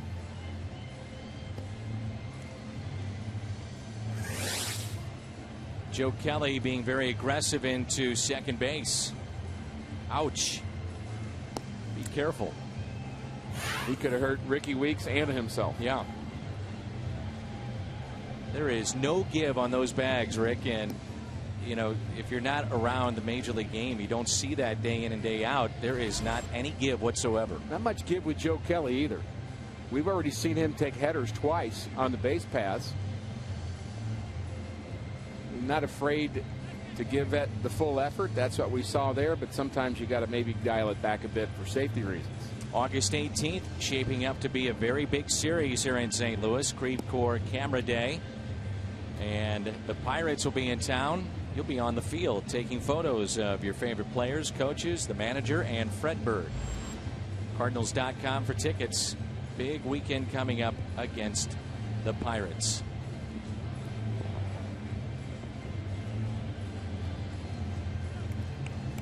And how often do we talk about this, Dan? And the reason we talk about it is we've seen over the years how critical it is what you do after your team provides a lot of support for you. There really is a mental, kind of even emotional factor from the player standpoint about what happens when you settle into a lead or settle into a deficit, which the Cardinals are trying to put that feeling on Milwaukee here. Last two innings, we've seen him pitch inside and do so effectively. 1 ball, 1 strike. Corey Hart has singled back in the second inning and walked in the third.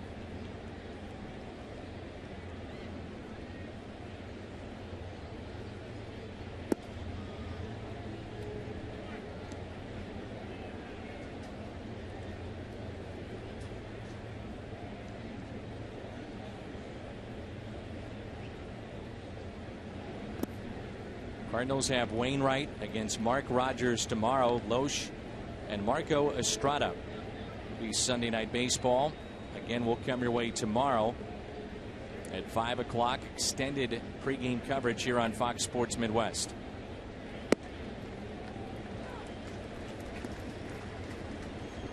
I think over time, Kelly will learn a 95% delivery as opposed to a maximum effort delivery that I think we see from him quite a bit. And what I mean by that, and you'd hear Greg Maddux talking about pitching, and one of the things that he loved to say is, I never, ever, ever threw a ball as hard as I could. Because you can't pitch there. You pitch it, and he would say 90%. You get enough velocity there, you get more movement, and certainly more command. 3-2, and Hart pops it up to the right side. Alan Craig is over and out of room. We'll do it again.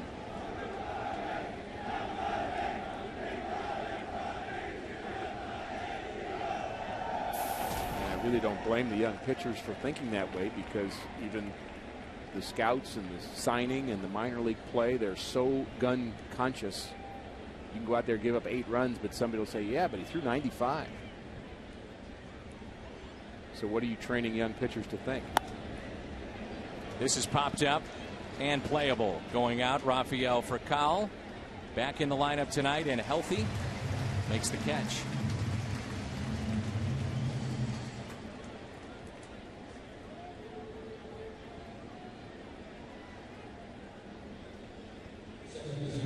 Again, if you just joined us here tonight, Lance Berkman put on the disabled list right knee inflammation.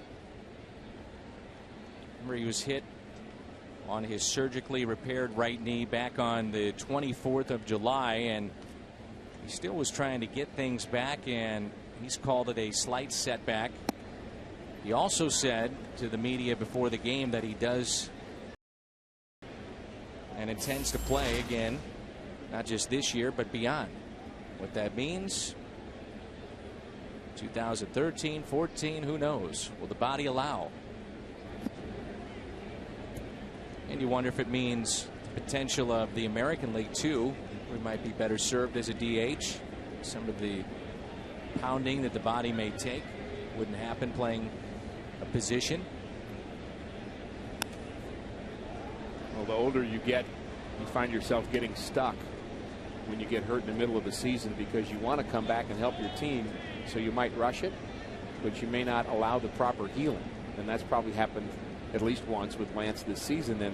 And it's not that the trainers and coaches and Lance himself are not understanding that and doing their best to overcome that, but you obviously don't heal as quickly when you're older, and you just keep taking that chance. Kelly hops off the mound and throws a strike to first. The more you watch him, you just see how athletic he is. It's been fun to watch. Gets the first two, and now it's Maldonado. Very quick in his response, sees the ball hit to the right side, so he runs there, then he steadies himself and throws one about 95 to Alan Craig.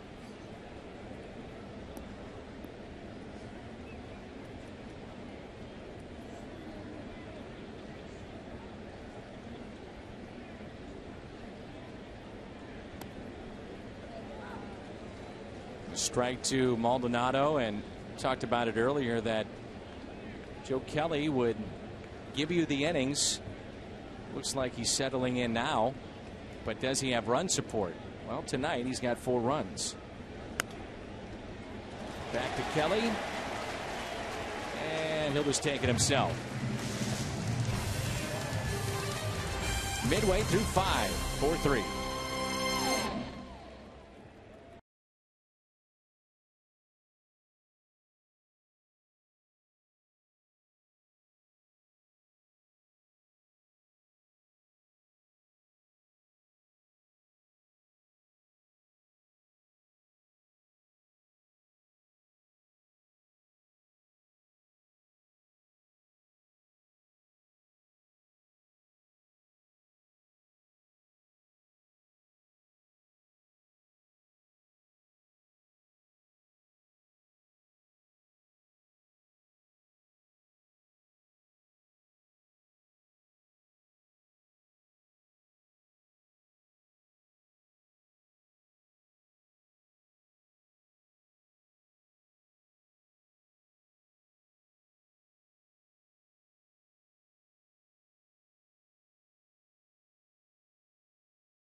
Continues on a veteran-led service project in Belleville. That's on August 18th, and it's expected to be the largest project yet from the Summer Service Slam campaign. We need your help. Reserve your spot online at missioncontinues.org.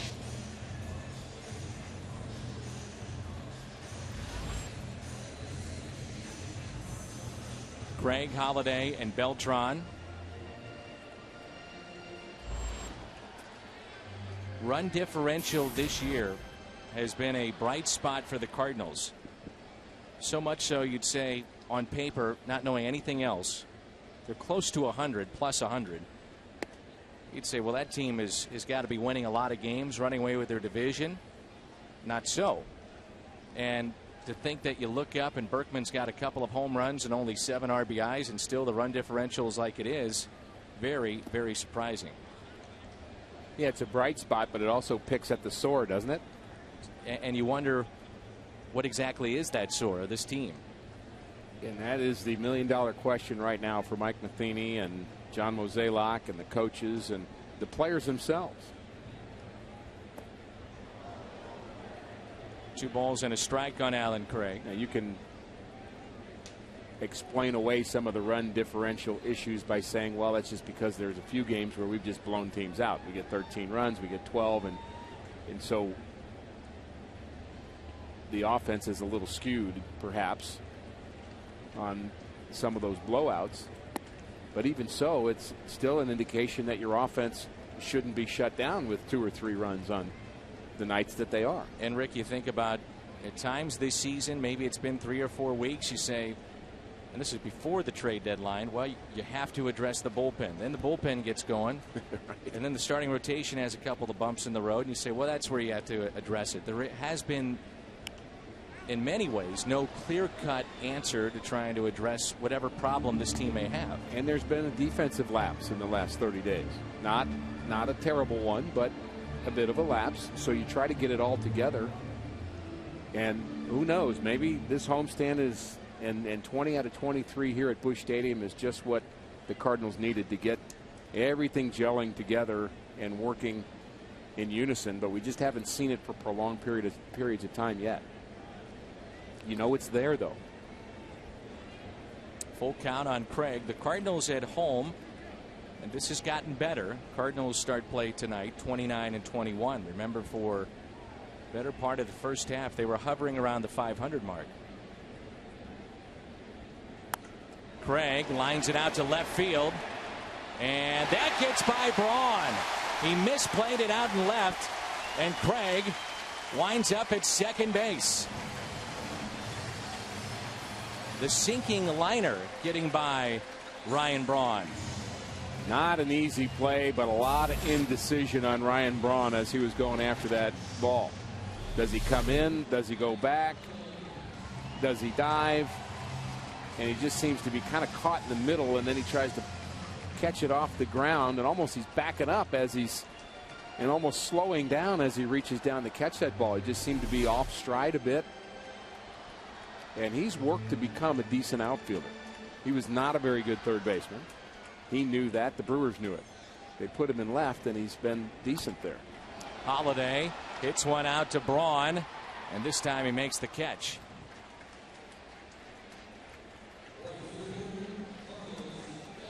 So you look at this historically in baseball, the Cardinals plus 96.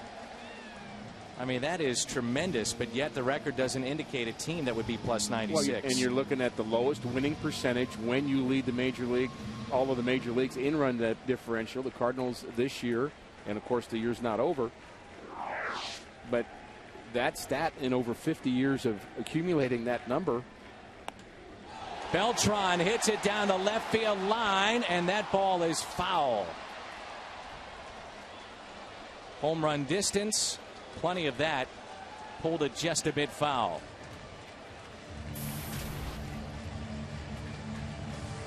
The Cardinals can reel off 14 out of the next 15 games or so. We won't be worrying about run differential anymore. Not at all. But right now, I think it's a legitimate question. It's popped up to the right side. Corey Hart makes the catch.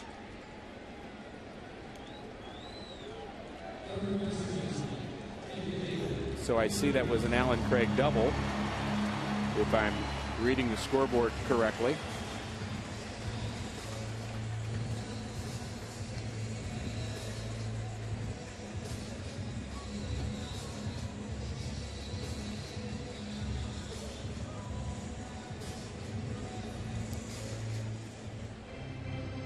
So leadoff double, and still standing at second base, Craig. And here's David Freese, who got the Cardinals on the board with a base hit to score 2 back in the 4th. At least a little question in my head of whether or not that would be scored an error or a hit. But when it's our guy, we'll take the hit.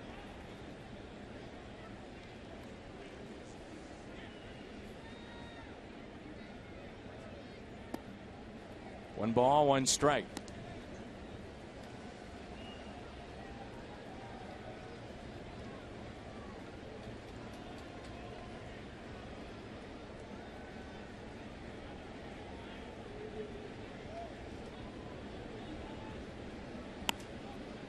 Fights it off as he pops it up. Hart, foul territory with room, and makes the catch. Cardinals waste that leadoff double. Lead the ball game as we head to the 6th.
When they're on the road, or the Fleece Travel Blanket, brought to you by Delta Airlines.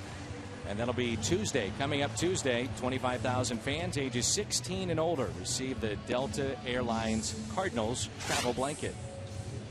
The Bruce Sutter bobblehead, and apparently with that bobblehead, it really is very similar to the 1982 version of Bruce Sutter. He is gripping the baseball with the split finger grip. I like it.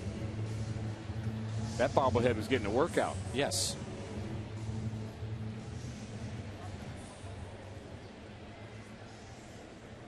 Bruce Sutter, one of our favorites. Don't call him Hall of Famer. Call him friend.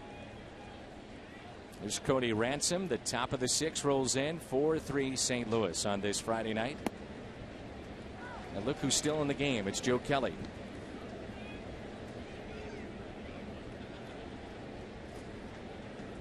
.92 pitches through 5. Story tonight, David Freese continuing his torrid pace since the beginning of July, and then what he's done this year against the Milwaukee Brewers. He sits safely in every game against the Brewers this year. What's on Tap is presented by Budweiser. And look at that. I'm going to think Vince Scully and the rest of the crew will be doing the game of the week as you see our graphic. What's on Tap tomorrow at 5? The 1982 World Series reunion. We're going to have a lot of fun tomorrow night. We are going to go old school, aren't we? Yes, we are. I have an outfit picked out for Al circa 1982. I'm told that my outfit is a cross between 76 and maybe 72. I may go the other way. I've seen it. You've seen me wear it. I've seen you wear it. And I know folks are going to be in for a big thrill. That's all I can say. Looking forward to it.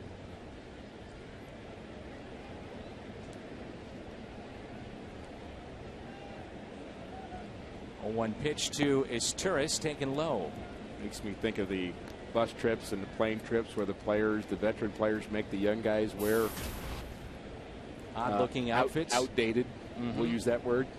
Outdated outfits. You know, that's been a trend in baseball this year with many teams. The themed road trip. We've had that. That was earlier this year. Tampa Bay has done it multiple road trips. Ron Renicke's buddy, Joe Madden. Those two were coaches in Anaheim. So much pressure in this game. If you let there be, I mean, you've got to find ways to release it. And we always think about baseball players as if they're mature men, 40-year-olds. Joe Kelly is 24. Think about a 24-year-old that you know, and imagine them being in this kind of pressure situation. And you just have to be a kid every once in a while. Let them do some fun things. Strikeout of Isturis, 82-mile-an-hour changeup. That changeup's not a bad pitch for him. Has good arm action on it. He sells it. Worst thing you can do on a changeup is to slow your arm down. Takes away the trickery of it. Randy Wolf has been on base twice. Reached on a fielder's choice and also a bases loaded single that brought in 2. I get the feeling he would just assume, let's get this bunt down as quickly as I can and turn right to the dugout. I think him failing to get his tourist to third base in the 4th inning was a key moment in this game. Not Definitely. One that really stands out. You say didn't produce a run, didn't kind of stick out. But if that's successful, then you have a very different 4th inning. And maybe Joe Kelly's not in this game.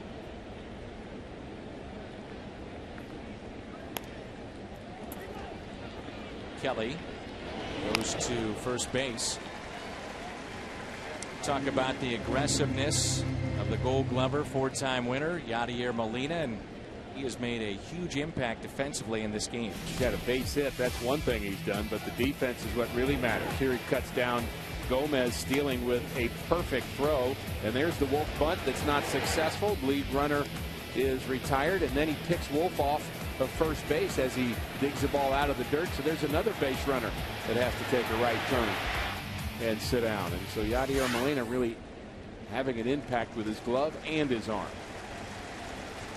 Runner in scoring position. That'll be all for Joe Kelly.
AT&T, the nation's largest 4G network. AT&T, rethink possible. And by Ford, the official vehicles of the Cardinals. Ford Mustangs and trucks will be leading out the 82 team tomorrow. We'll have that for you. Extended pregame show tomorrow at 5. And here is Browning, and he has been everything the Cardinals could have hoped for. And this call to the bullpen brought to you by Chevy. Game's on the line, and you have 3 left-handers in your bullpen, and you trust Barrett Browning with this situation. Talking about Yadier Molina and just how good he's been tonight defensively. You look at the best caught stealing percentage since 2004. Henry Blanco, backup catcher most of his career, known for his defense. The only one with a better percentage than Yadier Molina, whose brother makes the list. Jose. So 44%. You throw out 40% or more, that's top notch. This year, Yachty's at about 46. Aoki looks at a breaking ball and a strike. Albert Pujols with another home run tonight. It's now 9 in 17 games since the All-Star break. Up to 23, so it looks like he'll get to 30 with ease yet again. Upton brothers both homered tonight for home run number 100 of their careers.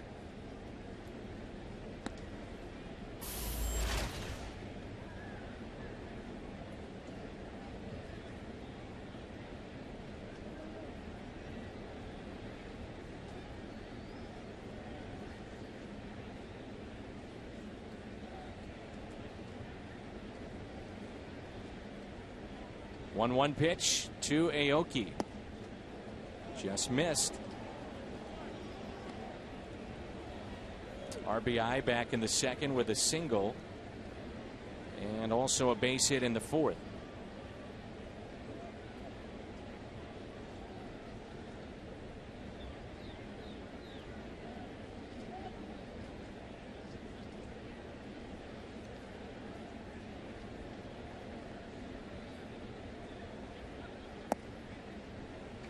Two and two.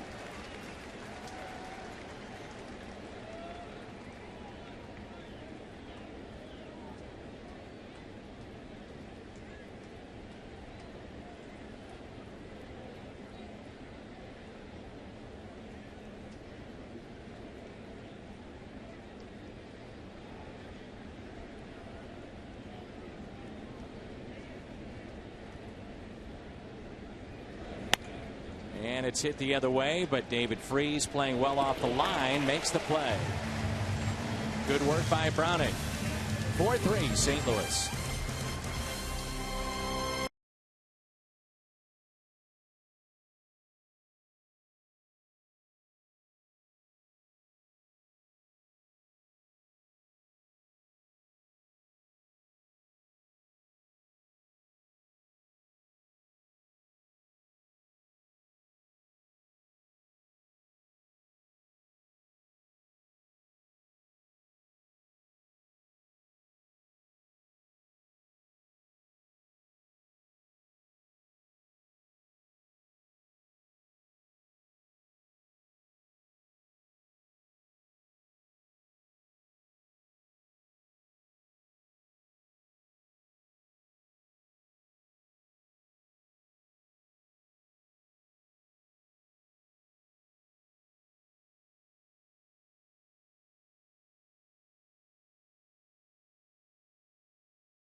Cardinals and Brewers, and it's the replica ticket tomorrow.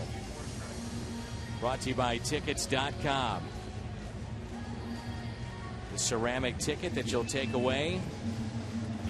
The White Rat is out of town tonight, but he's back tomorrow, and most of his team will be here. And looking forward to seeing so many of the guys back. We'll actually have a roundtable discussion about 3 o'clock tomorrow.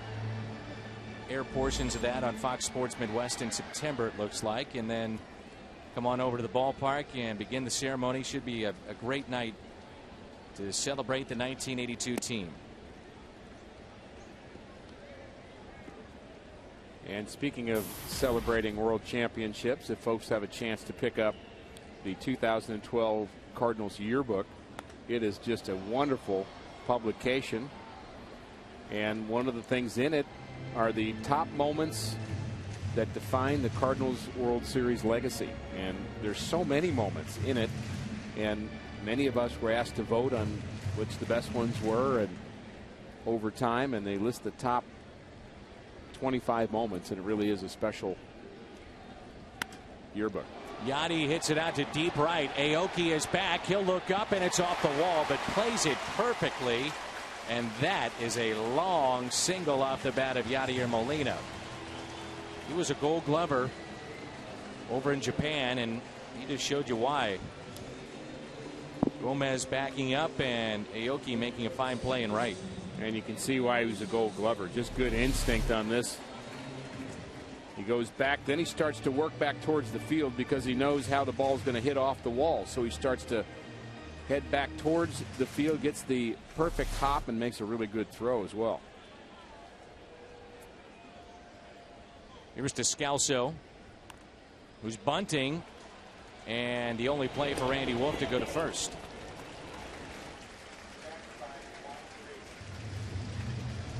Fans, you can chat right now with the 82 team. Tweet your question to @FSMidwest, the hashtag 82 reunion, and we'll ask the players from the 82 World Champions your questions and post their answers on Twitter.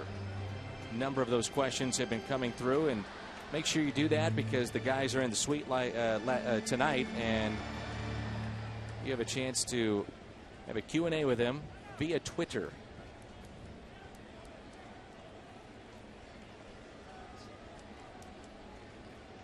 Got a right-hander getting loose in their bullpen, so Ron Renneke is going to make the move.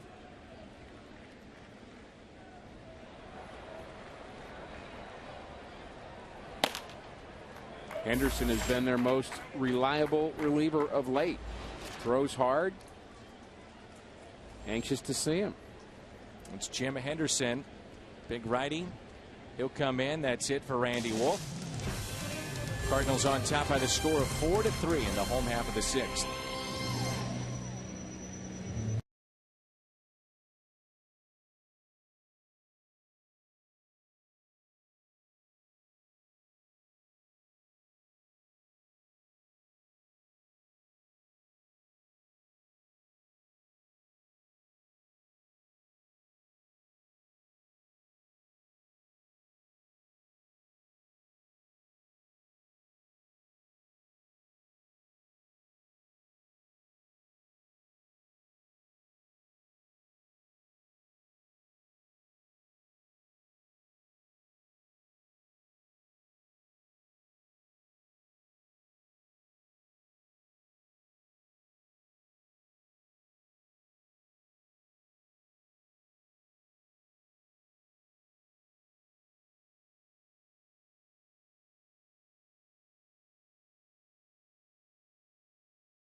Here from smoking-related illnesses, including cancer, heart disease, and stroke. 10,000 in Missouri alone. Call the Missouri Tobacco Quit line to quit right now. 1-800-QUIT-NOW. Chevy call to the pen. It brings in the big righty. 29-year-old Jim Henderson throws in the mid-90s, and he has spent 9 years as a minor leaguer. So talk about perseverance. He was signed in 2003, and he has just stayed after it. I mean, here's a guy that hasn't pitched in the big leagues until this year, and he was originally drafted by the Montreal Expos. That tells you how long it's been that this guy's been toiling in the minor leagues, but he's getting an opportunity with some of the injuries and the trades that the Brewers have made. Molina with 4 consecutive multi-hit games. He's at second base. Remember, now that Wolf is out, both starters are out. Joe Kelly, 5 2/3, 3 runs, 10 hits, walked 2, but only 3 runs allowed.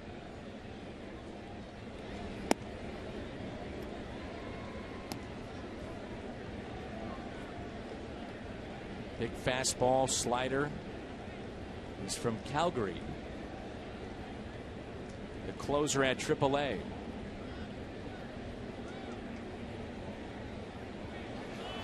Look at Yachty stealing third. It goes into left field. Molina on his way to the plate. Braun airmails it. And Yachty single-handedly making a huge difference in this game tonight.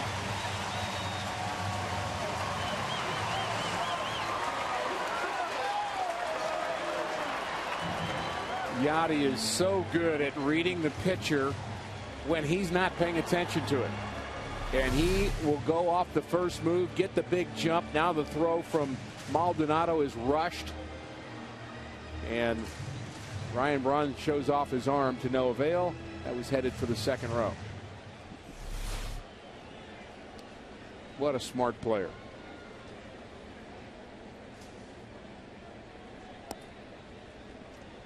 Two and 1 the count on Shane Robinson. Yachty wants to show the 82 guys that they weren't the only guys who could run. Wonder if Lonnie Smith ever did that. Lonnie had 68 steals. I imagine he did. Skates. Skates was all over the place. You had Silent George. You had the Wizard. With Kelly falling twice on the base pass, Al thought it might be a good idea to start calling Kelly Skates. Which I thought was a pretty funny thought. We'll see if that catches on. George Hendrick, anything but. Wonderful teammate. First base coach, if fans don't know, with Tampa. And a really good coach, too. Big hit in the World Series. Keith Hernandez did as well. John Stuper pitching game 6. Here's a 2-2 pitch. Oof. Almost got Schumacher. Almost got the bat boy.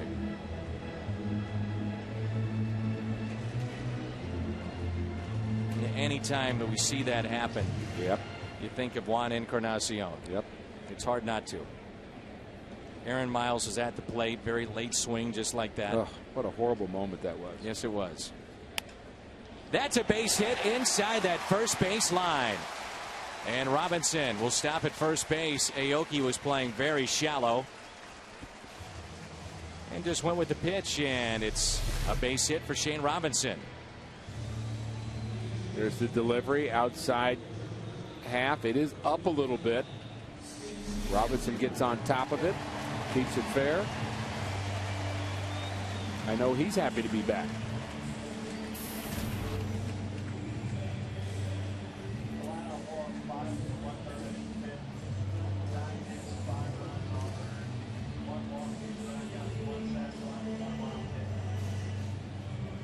This game was a rematch of the Kelly Wolf game on the 17th of July.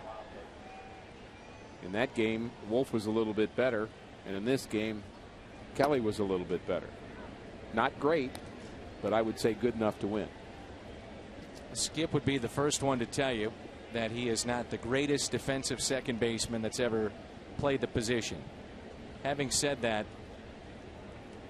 and many times when you ask him about himself, Skip, it's a lot of gee, shucks, and boy, we got a lot of great players here. And I don't know about you, but at this point, you get a look at the 82 graphics, but underappreciated with what he's done. The transition to second base, he does not embarrass himself there. No. His on-base percentage is over 400 this year. He's been terrific with runners in scoring position.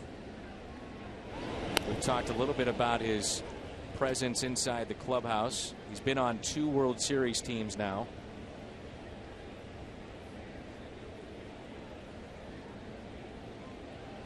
all said and done, he's going to have a nice major league career. He already has. And underappreciated, maybe contract-wise, maybe globally, maybe not the most household name in all of baseball, but I don't think he's underappreciated in the clubhouse. Not at all. What you mentioned about how much of a glue player he is, he's really a presence in the clubhouse. And the flexibility that he gives Tony La Russa and now Mike Matheny by being able to play with a plus arm all three outfield spots, and then especially in the National League with double switches being a part of the game, you can move him to second base. The role of a pinch hitter, he's fine with that. And really, you look up at the numbers, he's had a pretty good year. 321, 19 RBIs, puts it in play. The runner going, that was Robinson, and Schumacher is retired. I don't see Skip fighting himself as much as he did early in his career either, and I think that's a big plus for him. Hit and run. There's the umpire right behind the pitcher. There goes Robinson. The umpire has to try to get in position for a play at second. Then he realizes, uh-oh, low bridge. Hit the deck. Rafael Furcal hitless tonight. Furcal bounces it to the right side. Hart can't make the play. Robinson being waved in. He will score, and it's 6-3 St. Louis.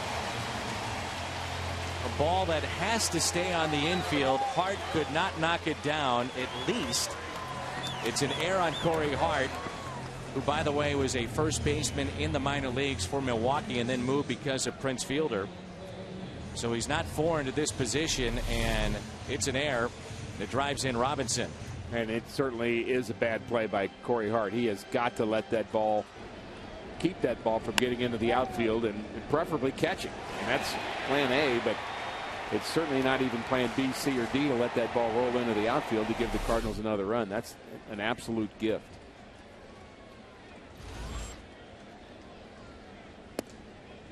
Fastball at 95 to Alan Craig.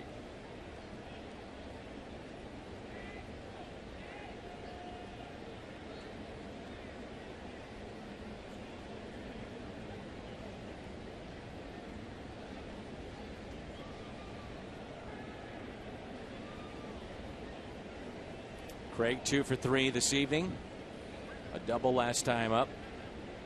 Just last inning, he's had a single and a run scored and was called out on strikes against Randy Wolf back in the first.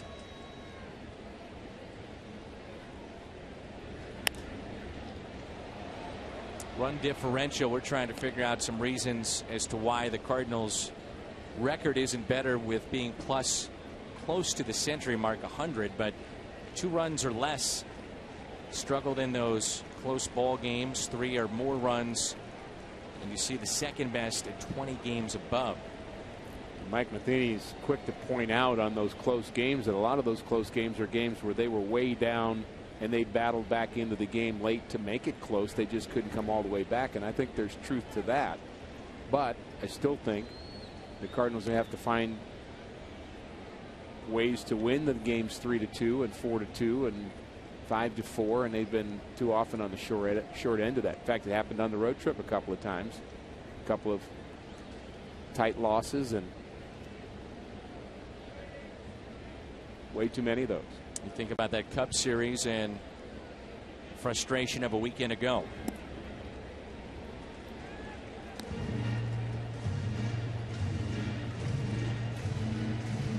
This time last year, Ron Renicky and the Brewers caught fire, won the division. A year later,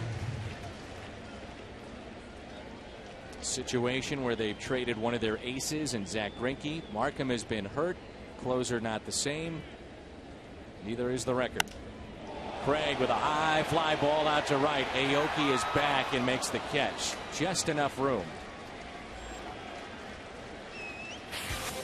Yadier Molina. He's been all over the place tonight. A steal. The air on the throw. He would score. Redbirds lead it 6-3 as we head to the 7th.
Yadier Molina, our Schnucks difference maker tonight. Pair of singles, the run score that you saw going to break last inning with his steal, followed by the air from the catcher Maldonado. Schnucks difference maker, Yadier Molina. 10 hits aside. It's 2 errors by Milwaukee last inning. 6-3 lead. That's Game 6 and Game 7 of the 1982 World Series. The official tickets. You can pick up your replica Game 7 ticket tomorrow. Very nice. Well, tell me a little bit about this new right-hander Cardinals have picked up from the Florida Marlins. Edward Mojica. First thing we can say about him is he had a good start as a Cardinal. Had a nice quick 1-2-3 inning. We thought we might see him in back-to-back games. He pitched on Wednesday, was off yesterday, and really has had a decent season. His ERA really not very good, but not a lot of hits per innings, and he's also been a durable guy in his career. Came over from the Marlins, but we've seen him in San Diego, and we've seen him as a part of pretty good bullpens, and really what he's being asked to do is to be the 7th inning guy, a lights out 7th inning guy. Cardinals gave up Zach Cox, former first-round pick. Freese makes the play for the first out. We also know he's a father for the first time just a couple of weeks ago, and really this move has been tough on him and his wife. But you get on a team that gets on a roll, and maybe the adjustment's not so bad.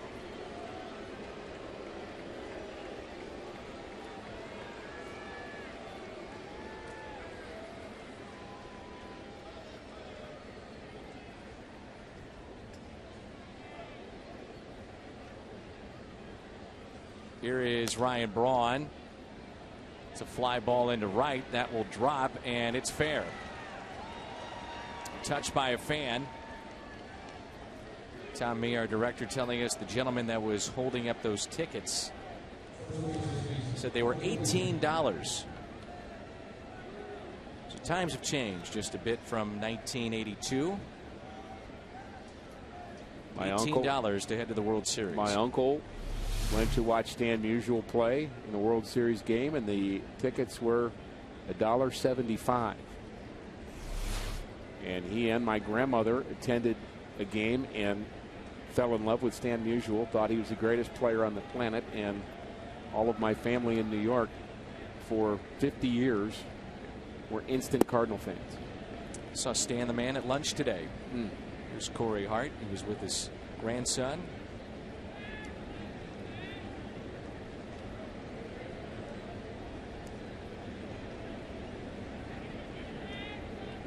Remember, Braun has been dealing with some leg issues here the past 3 weeks. He's the runner at second base, and Hart hits a fly ball out to Holiday. 2 outs. Cardinals right now, I guess on paper, you'd have Mujica, and then you're looking at Boggs and Mott. So it sets up your 7, 8, and 9. And then your left-handers become specialists really in either the 6th inning if the starter can't go that far, or in Mojica's inning, or even in Boggs' inning, depending upon whether or not it's a tough left-hander. And I think that sets up well.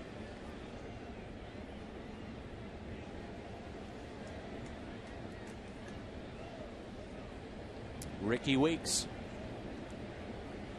To wonder if he has been able to fully heal from the gruesome ankle injury that he had last year. Such a horrible start to the season, didn't yes. he? He offensively under 200 for a long time. Last 40 games he's hit close to 290. He's always been a guy that strikes out a lot, but he has outstanding power. You hang one and he runs into it, watch out. Fly ball, right center, backing up to make the catch. Descalso.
To look at our AT trivia question. We're the 5 Hall of Famers that played. That's the key point there, that played in the 1982 World Series. Molitor, Yount, Don Sutton, you may have forgotten about his time in Milwaukee.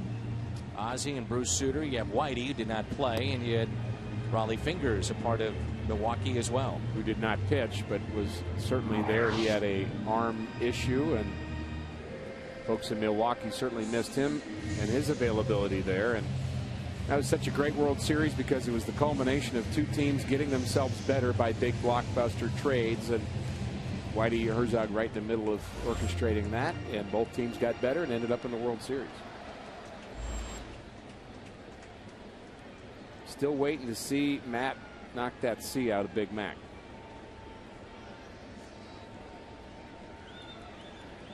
Am I asking for a little too much here? From him, I'd say no. It is a little specific. It's reasonable. It is kind of specific, though, Dan. I could see BP maybe a little easier, but with this guy, you never know. Last time we were in town, he hit the longest home run ever at Busch Stadium.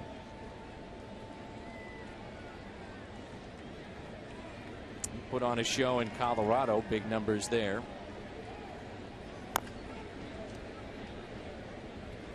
And I think it's safe to say he is not a product of Coors Field. You know, back when the franchise began, the Blake Street Bombers. Resurgence of careers that didn't quite expect to see those kind of numbers from Andres Galarraga. Now he made a major adjustment. Actually started in St. Louis with Don Baylor the year before they got to the Rockies, about opening up his stance. Benny Castilla arrived on the scene. Dante Bichette. Holiday goes down to get it and flies out. This copyrighted telecast is presented by the authority of the St. Louis Cardinals and may not be reproduced or retransmitted in any form. And the accounts and descriptions of this game may not be disseminated without the express written consent of the world champion St. Louis Cardinals. Galarraga and Bichette, the last time that National League teammates finished 1-2 in the RBI race. And that's where we are right now with Beltran and Holiday. It happened last year with the Yankees, with Granderson and Cano. They finished teammates 1-2 in the RBIs. And to me, that just means you got a team that's scoring a ton of runs. If you've got two separate guys who are up among the leaders. 0-1 pitch to Beltran. I think it's pretty clear for anybody to see he's not running all that well in the outfield, but you'll sacrifice what defense he may give you to slow things down, make sure he doesn't hurt himself, keeps himself in the lineup every day because of that bat. And you watch him play over time, and one of the things that's clear about Beltran is he's not there every single at bat, but he may have 3 bad at bats and then still go deep in his 4th. Seen he's been very streaky in his career, and that's carried over to this season.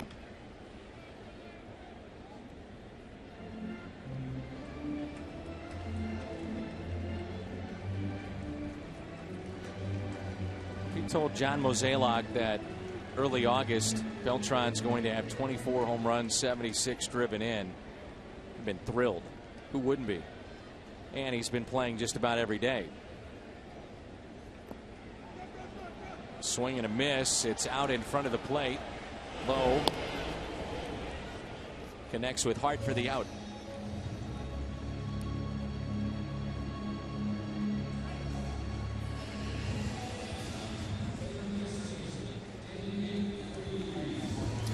A byproduct of making trades or standing pat is not just this year, but also looking ahead. And the Cardinals looking at a guy like Freese that will be arbitration eligible, certainly is going to make a lot more money. It's contracts that will see an increase in pay. Matt Holiday. Got Fractal next year. We know about Beltran.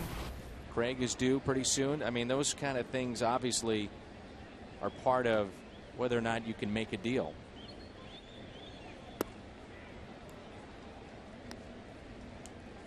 John Vucha on the left, the farm director. John Mozeliak on the right, Cards GM. So when John was saying that a lot of deals did not make sense to the Cardinals, that's part of the reason why. Is they're just, the contract situation may not have made as much sense as maybe even the on-field trade opportunities. And Freese strikes out. We played 7 here at Busch Stadium. The Redbirds on top. It's 6-3.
Let's go to our studio and a Bommarito Sports Update with Pat Paris.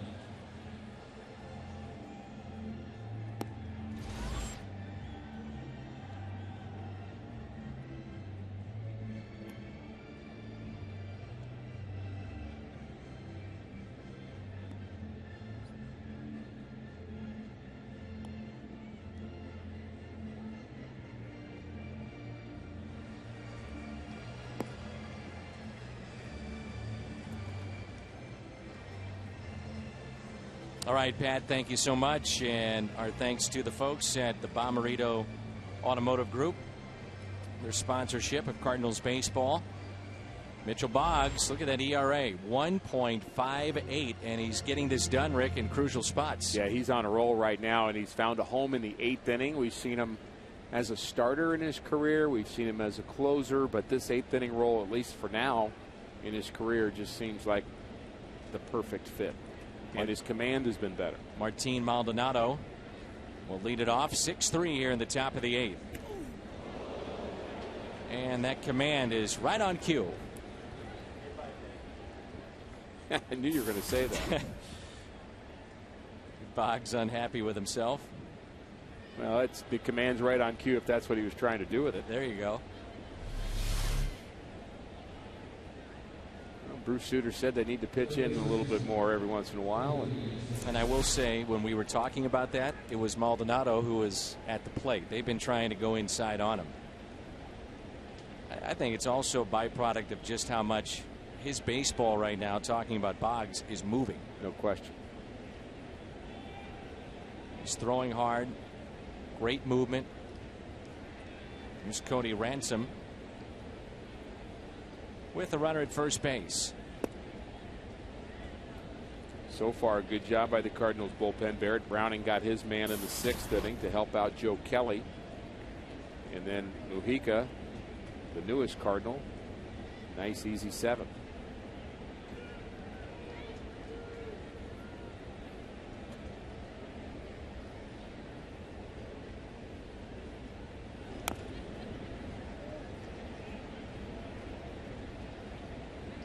Very important homestand, as we've talked about the amount of home games for the Cardinals in this month. And then on paper, what could be a make or break road trip end of August, early September. Reds, Pittsburgh, Washington. 1-1 pitch. That will drop and foul. Washington certainly could have a say in what happens with the Cardinals this year. Started out play 20 games above 500 tonight. 62-42.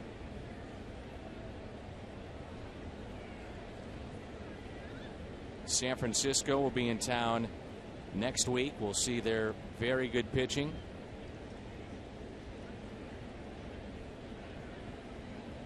Mentioned that Wolf was 3rd in the National League in terms of giving up runs. The guy who's number 1 is Tim Lincecum. That's just shocking. Every Cardinals win during this homestand, fans can take $3 off pavilion level tickets for the upcoming series against the Diamondbacks and Astros. So this could lead to a discount as high as $21, meaning free tickets. Stay tuned and save. For every win the Cardinals get, you save. Cardinals.com/win. That's how you pick up those tickets. Time will tell. This Turris showing bunt, looks at a strike. Vogelsong and Kane, Zito, Lincecum.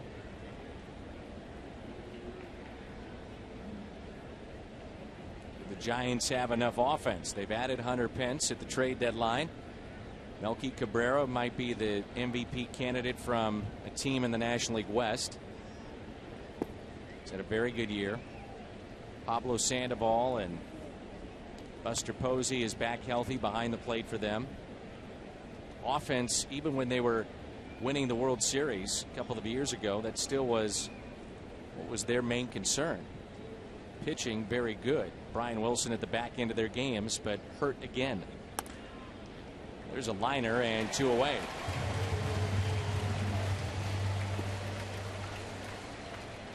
Let's hear the reception here for Nyjer Morgan.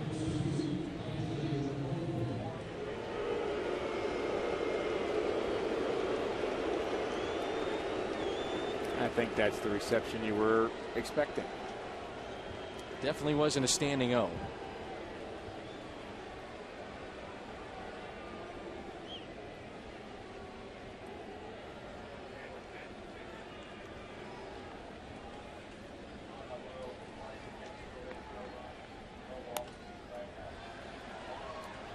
I would say the villain, the teams you were on, Jeffrey Leonard.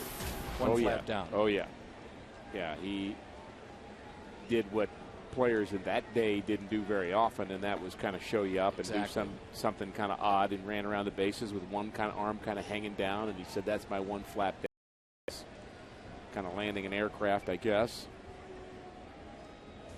Kevin Mitchell, but not like that.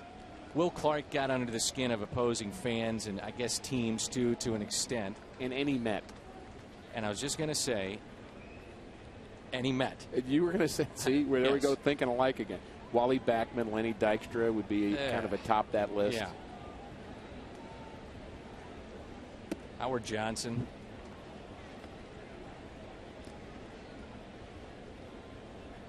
And now Darryl Strawberry is living in the St. Louis area. So we're nice to him now. And Keith Hernandez is back tonight. People didn't really dislike Darryl. They would always yell that little Darryl kind of chant in the outfield. But I don't think Darryl really rubbed everybody the wrong way the way some players do. Oh, what a play here. Wow! Descalso robbing Nyjer Morgan with a fantastic play at second base.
Cardinals baseball on Fox Sports Midwest is brought to you by Bud Light Lime. Summer is calling.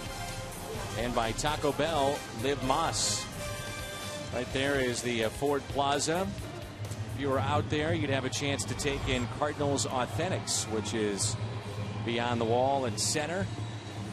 And they really have some unique memorabilia from last year's World Series. Pat Daly and his crew, Mickey Bryant, putting that together and working night in and night out before the first pitch and after, about a half hour, 45 minutes after the final out. Yes, that is John Axford. He has cut his hair. He said he needed to change things up, and he has done that. Her hair is cut. Former closer of the Milwaukee Brewers. Sampson tried that, and it didn't work out very well for him. You know, Marty Brenneman, Hall of Fame announcer, said if the Reds at some point this year win 10 straight, I'll shave my head. Well, what happened? They won 10 straight. And I believe they raised $50,000 local charities. And what I see coming on right now is you volunteering to do that. No. If the Cardinals win 10 straight, is that what I heard you say? That's what I thought I heard. And Rick, I'm going to make this very clear to you. I've been down this road with Al. Oh, you have? You may have remembered a Jim Edmonds home run. And Al said that I said if he hit a home run, ended the game, that I would then shave my head, which is not true. But yet Al remembers it that way. Being the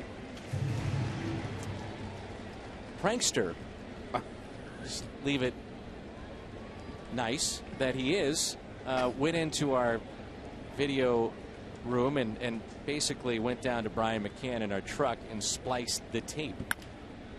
That's up the middle and a base hit for Molina. You realize all you're doing is giving me ideas. I know. But I realize also you're going on vacation. So I will not worry about it. Hey, I know people, though. Well, I'm on the record as saying no.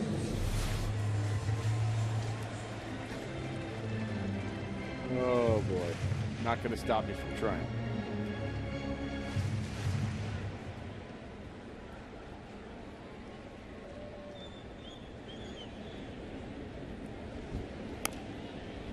What a terrific play by Descalso to in the top of the 8th.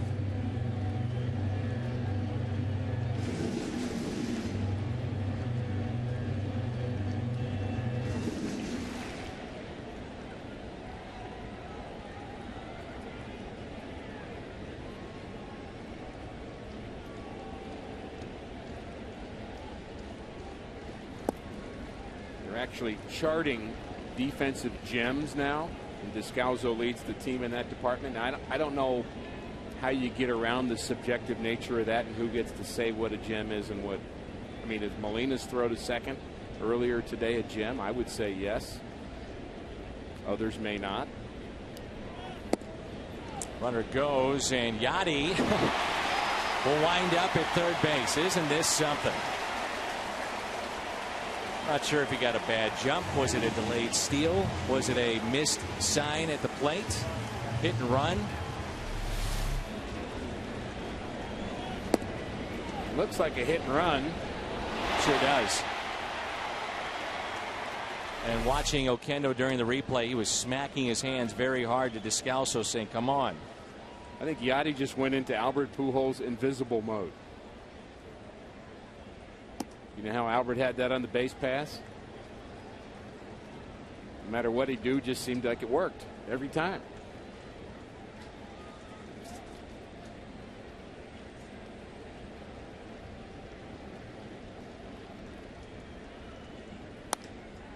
That's a base hit for Daniel Descalso. He's had a nice ball game. Picks up his second RBI to make it 7-3 St. Louis.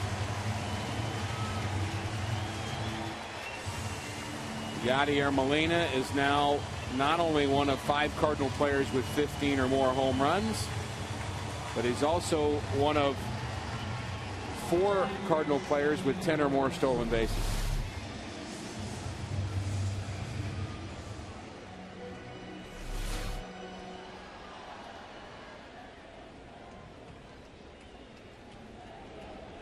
Shane Robinson called up earlier today. Looks at a breaking ball and a strike. Soon enough, you'll see those minor league call-ups as well. Matt Carpenter is on deck. Saw that Matt Adams made an impact for a while up here. He hit a home run 2 days ago. Fought off, and it's off the glove of Axford. Descalso avoiding the tag of Ricky Weeks. I'll throw an interesting name that fans that really follow the team closely will be excited about. And maybe the organization at this point is thinking about calling up Oscar Taveras or a Colton Wong. Guys that have put together very good seasons. Some believe are on the cusp of making it to the major leagues. People that have seen those guys play all year and know the difference say that they're both very, very close, if not already, big league ready. And that's different than having promise or ability or potential or any of that. You're talking about guys that are producing and capable of producing at this level right now. Good problem to have, too, if you're St. Louis. You're in the race and you're not playing young players. You're playing your everyday lineup. Guys are up here for protection more so than playing time and the experience of the big leagues.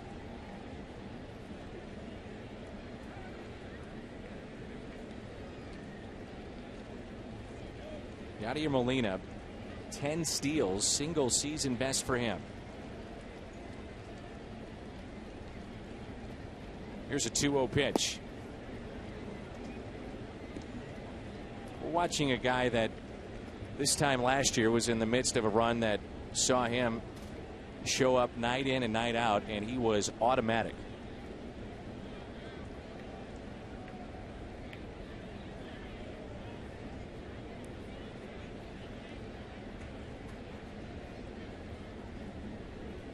The 2-1 pitch.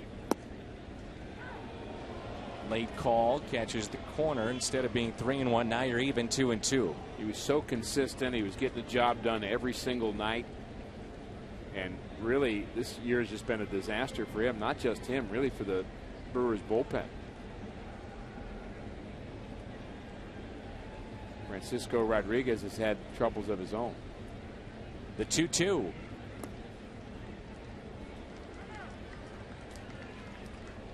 And the off-speed pitch just does not seem to be as effective as it was. Not enough strikes with it. I think players are just sitting on his fastball, and that may be part of the reason.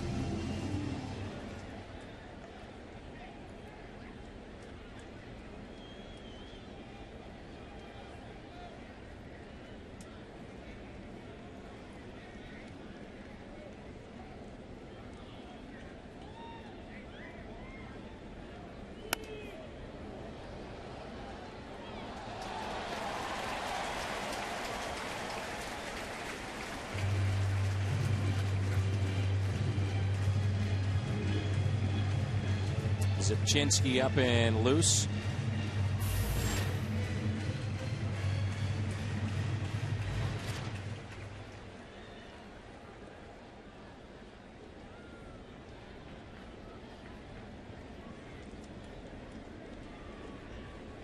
The 3-2 pitch.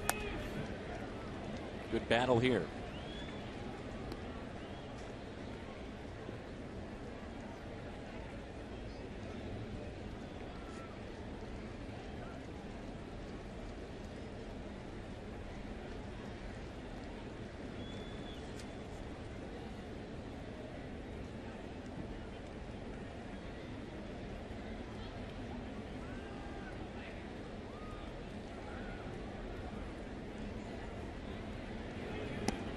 Good at bat again by Carpenter.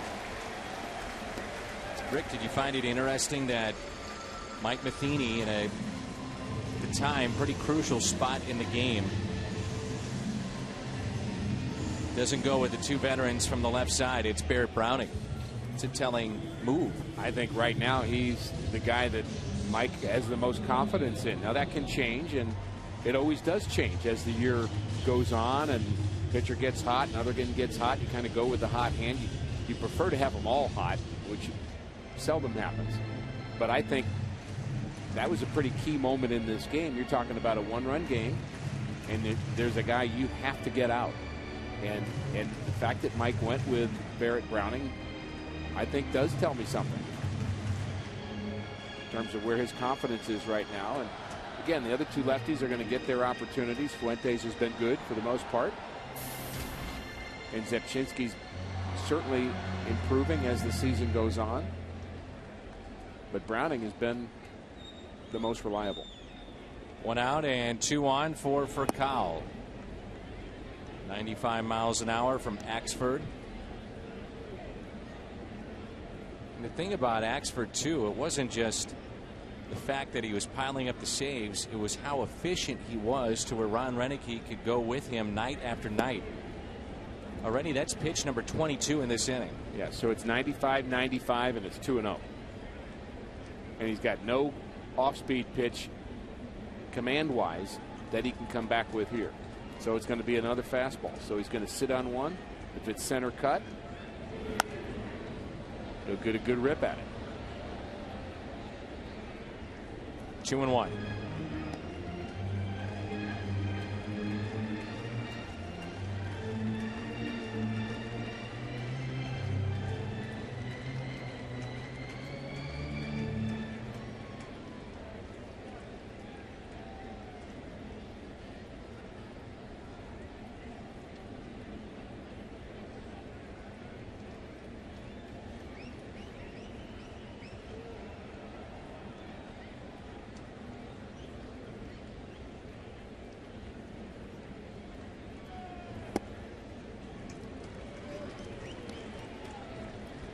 Too often we'll look at a pitcher and say, how can a guy be so off? How can he be so off? And really, I think it really begs the question, how can he be so good last year? I mean, that's the really unbelievable thing, that for 40 to 50 times in a row he can go out and beat nails. To me, that's the crazy thing. And there's a walk. There's been activity in their bullpen. We're watching a pitcher that's not the confident closer that we just saw a year ago, and even to an extent the beginning of this season. So Ron Renicky has to go back to his bullpen with the Cardinals a chance to blow this wide open. It's 7-3, 1 out, bases loaded when we come back.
Loaded. We turn to our Nissan drive of the game, and this got things going for the Cardinals. RBIs 60 and 61 for David Freese. Cardinals were trailing in this ball game at one point, 3-0. Those RBIs came in a 4-run Cardinal fourth inning. They've tacked on 2 in the 6th, 1 in the 8th. The lead a bit more comfortable here, but a chance to get some more here in the 8th. Zepchinski is loose. He'll have the 9th, but Mike McClendon is going to have to rescue John Axford, who just did not have it here tonight.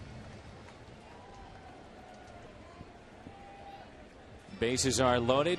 Alan Craig at the plate.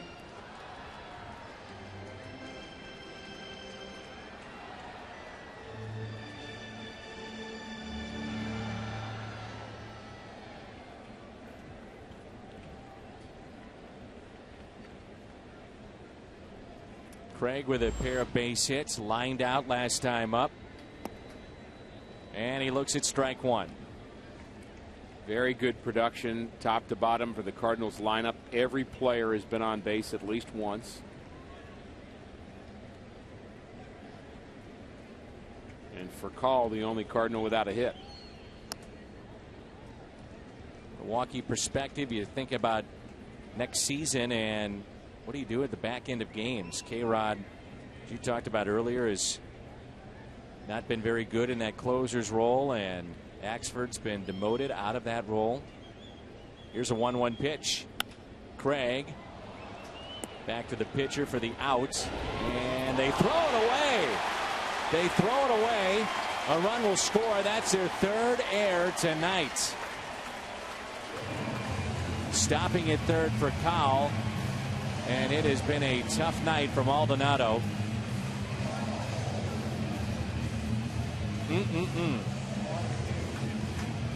Renicky is going to argue about where Alan Craig was in the line and heading down the line.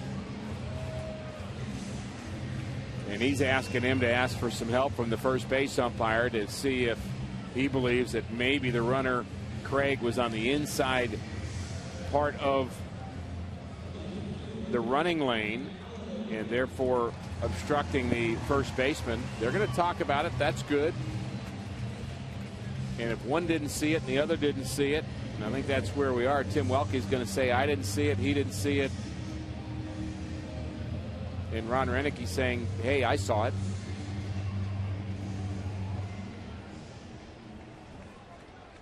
Well, they won't reverse it now. Ron Renicky's still not happy about it. He's going to have to pick his spots here with his team trailing 8-3.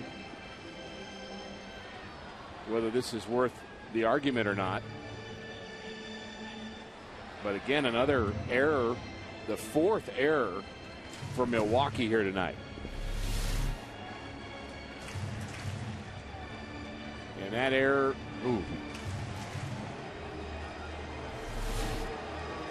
that error could go either way. It could either be on Hart or Maldonado. Looking at that replay, you could see that Craig was towards the infield, making that a much harder throw for Maldonado.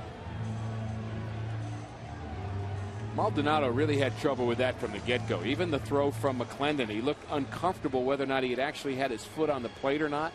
Kind of looked back. Here's the play. It's the old 1-2-3 double play. The throw home, and he's a little bit uncomfortable whether or not he actually was on the base. Then he tries to go to the infield side to give himself space. There's Craig running on the first base side. Actually, that last step right on the line. So I think that's a good no call, but I may have my rose-colored glasses on. So with two outs, it's Matt Holliday looking at strike one. Tough game any way you want to look at it for Milwaukee. They've committed 4 errors. The offense has been there with 11 hits, but they've stranded 9.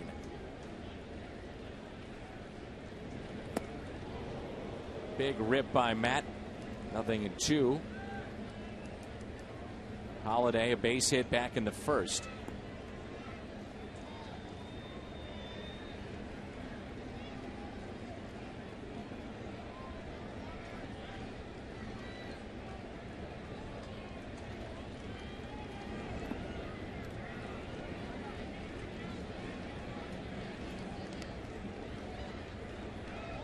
Cardinals trailed 3-0 heading into the bottom of the fourth. They picked up 4 against Randy Wolf that inning. 2 more in the 6th. 2 in the 8th.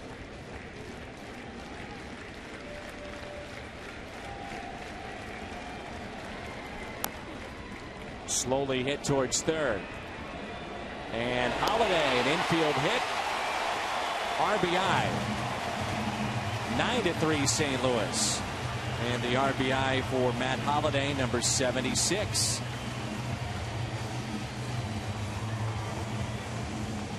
Right out of the box, he was hustling. He knew he had a shot. Yeah, he smelled the hit. He knew he just kind of tapped that ball, so he took off. Head down, fly in the first. Put a little pressure on Ransom, the third baseman, and Not one of the hardest balls that Matt Holliday has hit in the last couple of weeks, but it gets the job done. A check swing by Carlos Beltran. And this is a sloppy Milwaukee team here tonight. So Beltran and Holliday tied with 76 RBIs.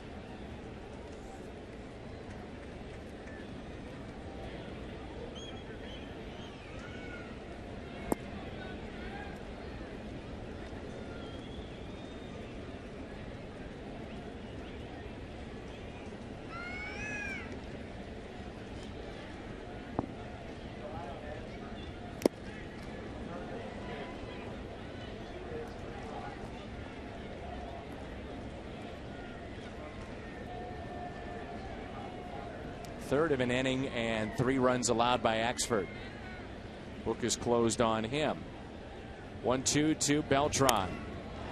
High fly ball into right center. That'll stay in the ballpark. Didn't get quite enough. The Cardinals, though, add to their lead with 3. Home half of the 8th. It's 9-3 St. Louis.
Post-game edition of Missouri Lottery Cardinals Live. Pat Paris and Al Roboski are at Lumiere Place. Yadier Molina, a one-man gang. They'll look at his night. They'll look at some of the 1982 championship reunion doings.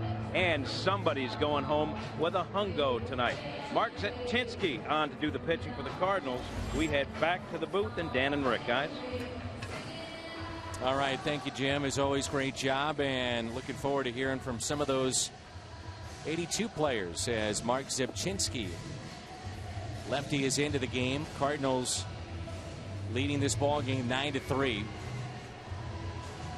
Could be a long couple of months back end of games for Milwaukee with K-Rod and Axford lost right now. Our player of the game, Yadier Molina, presented by Budweiser. Big night for Yadi with those 2 runs and the steals, the defensive plays, 3 singles. Budweiser player of the game. Now, speaking of trying to get a guy right, Cardinals up by 6 and going here with Zetchinski. He was almost right in Colorado. He pitched the 9th inning of a game there, got the first 2 guys out, then gave up a home run to Rutledge, which happened quite a few times in that series, and has over the last week. He's a good young player. But Zepp just hung a pitch out over the plate in that game, so he's getting very close. Would be where I would describe where he's at right now. Crucial last year in the stretch run. That play down the first baseline with Alan Craig. I'm getting texts from some of my buddies that are saying that they would have called him out. Just love the subjectivity and the fact that this game has a lot of nooks and crannies to it. And if you watch the pregame show, you're a fan of the pregame show, and I'm sure most folks are, they're going to be talking a lot about specific calls in the next week, and they've got an umpire on hand to help lay out some of the more intricate calls in baseball. So you're not going to want to miss that on our pregame show.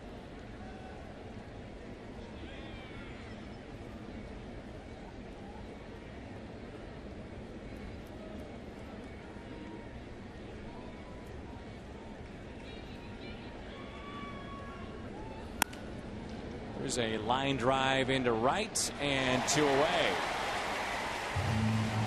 So just like that, 2 quick outs. And the Cardinals are not away from taking game 1. Reminder, we're on the air tomorrow at 5 o'clock. Hour-long pregame show. Who's for Braun? 2 outs, nobody on. Redbirds up 9-3.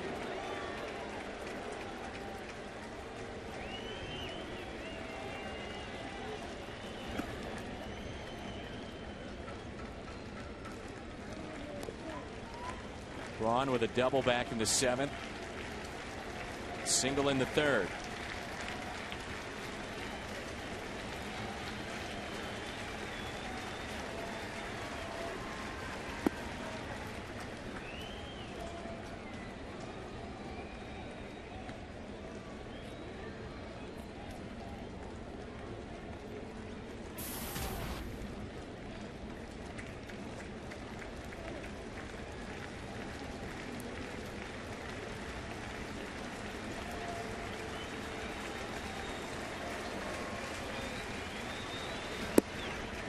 Two and 1.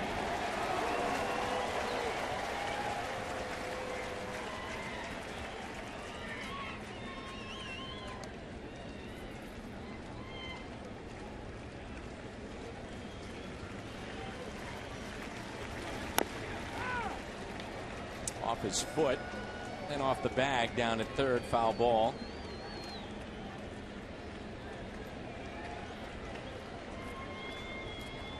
And it's 2-2.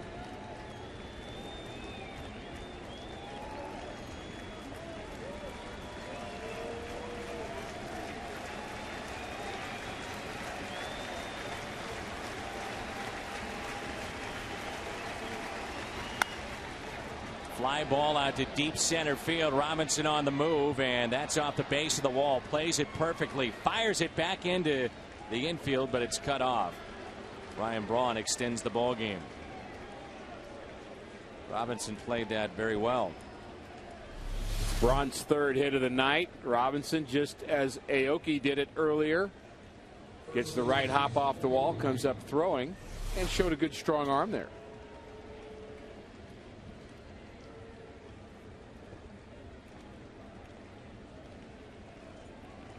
Here's Corey Hart. 2 down, runner at 2nd.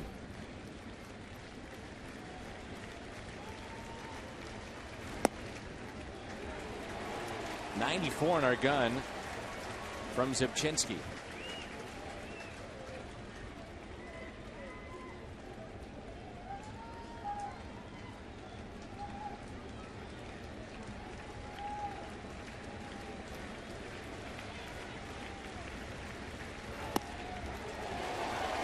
.93 on the gun, and again Milwaukee down to their final strike. And I like the way he finished those last 2 pitches. Well, there's some extra here tonight, isn't there? Especially with that fastball. You also have to finish the slider. Maybe a good time for that. Down and in right here. That's where they set up, and that's where it was. Good pitch. And he finished that as well. It was sharper, had bite to it. It may be as simple as that for Zipchinski. The struggles of just kind of not fully finishing his pitches.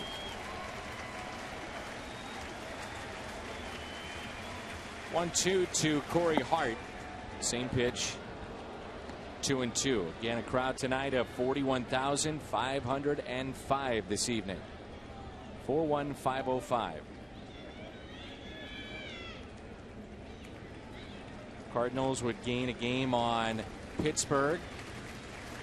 Keep pace with Cincinnati. They won tonight. Cardinals would stay 8 back of the Reds. 2-2 pitch. Hard, a swing and a miss. And the Cardinals take game 1, 9-3, and a big night by Yadier Molina. Molina, a star. The Cardinals did not panic after getting down 3 runs early. They got some clutch hits in the middle of this game, and the bullpen did a very nice job in relief of Joe Kelly, who picks up a victory. He deserved a lot more victories this year, but he'll take this one. Tonight we celebrate the 1982 team. That team beat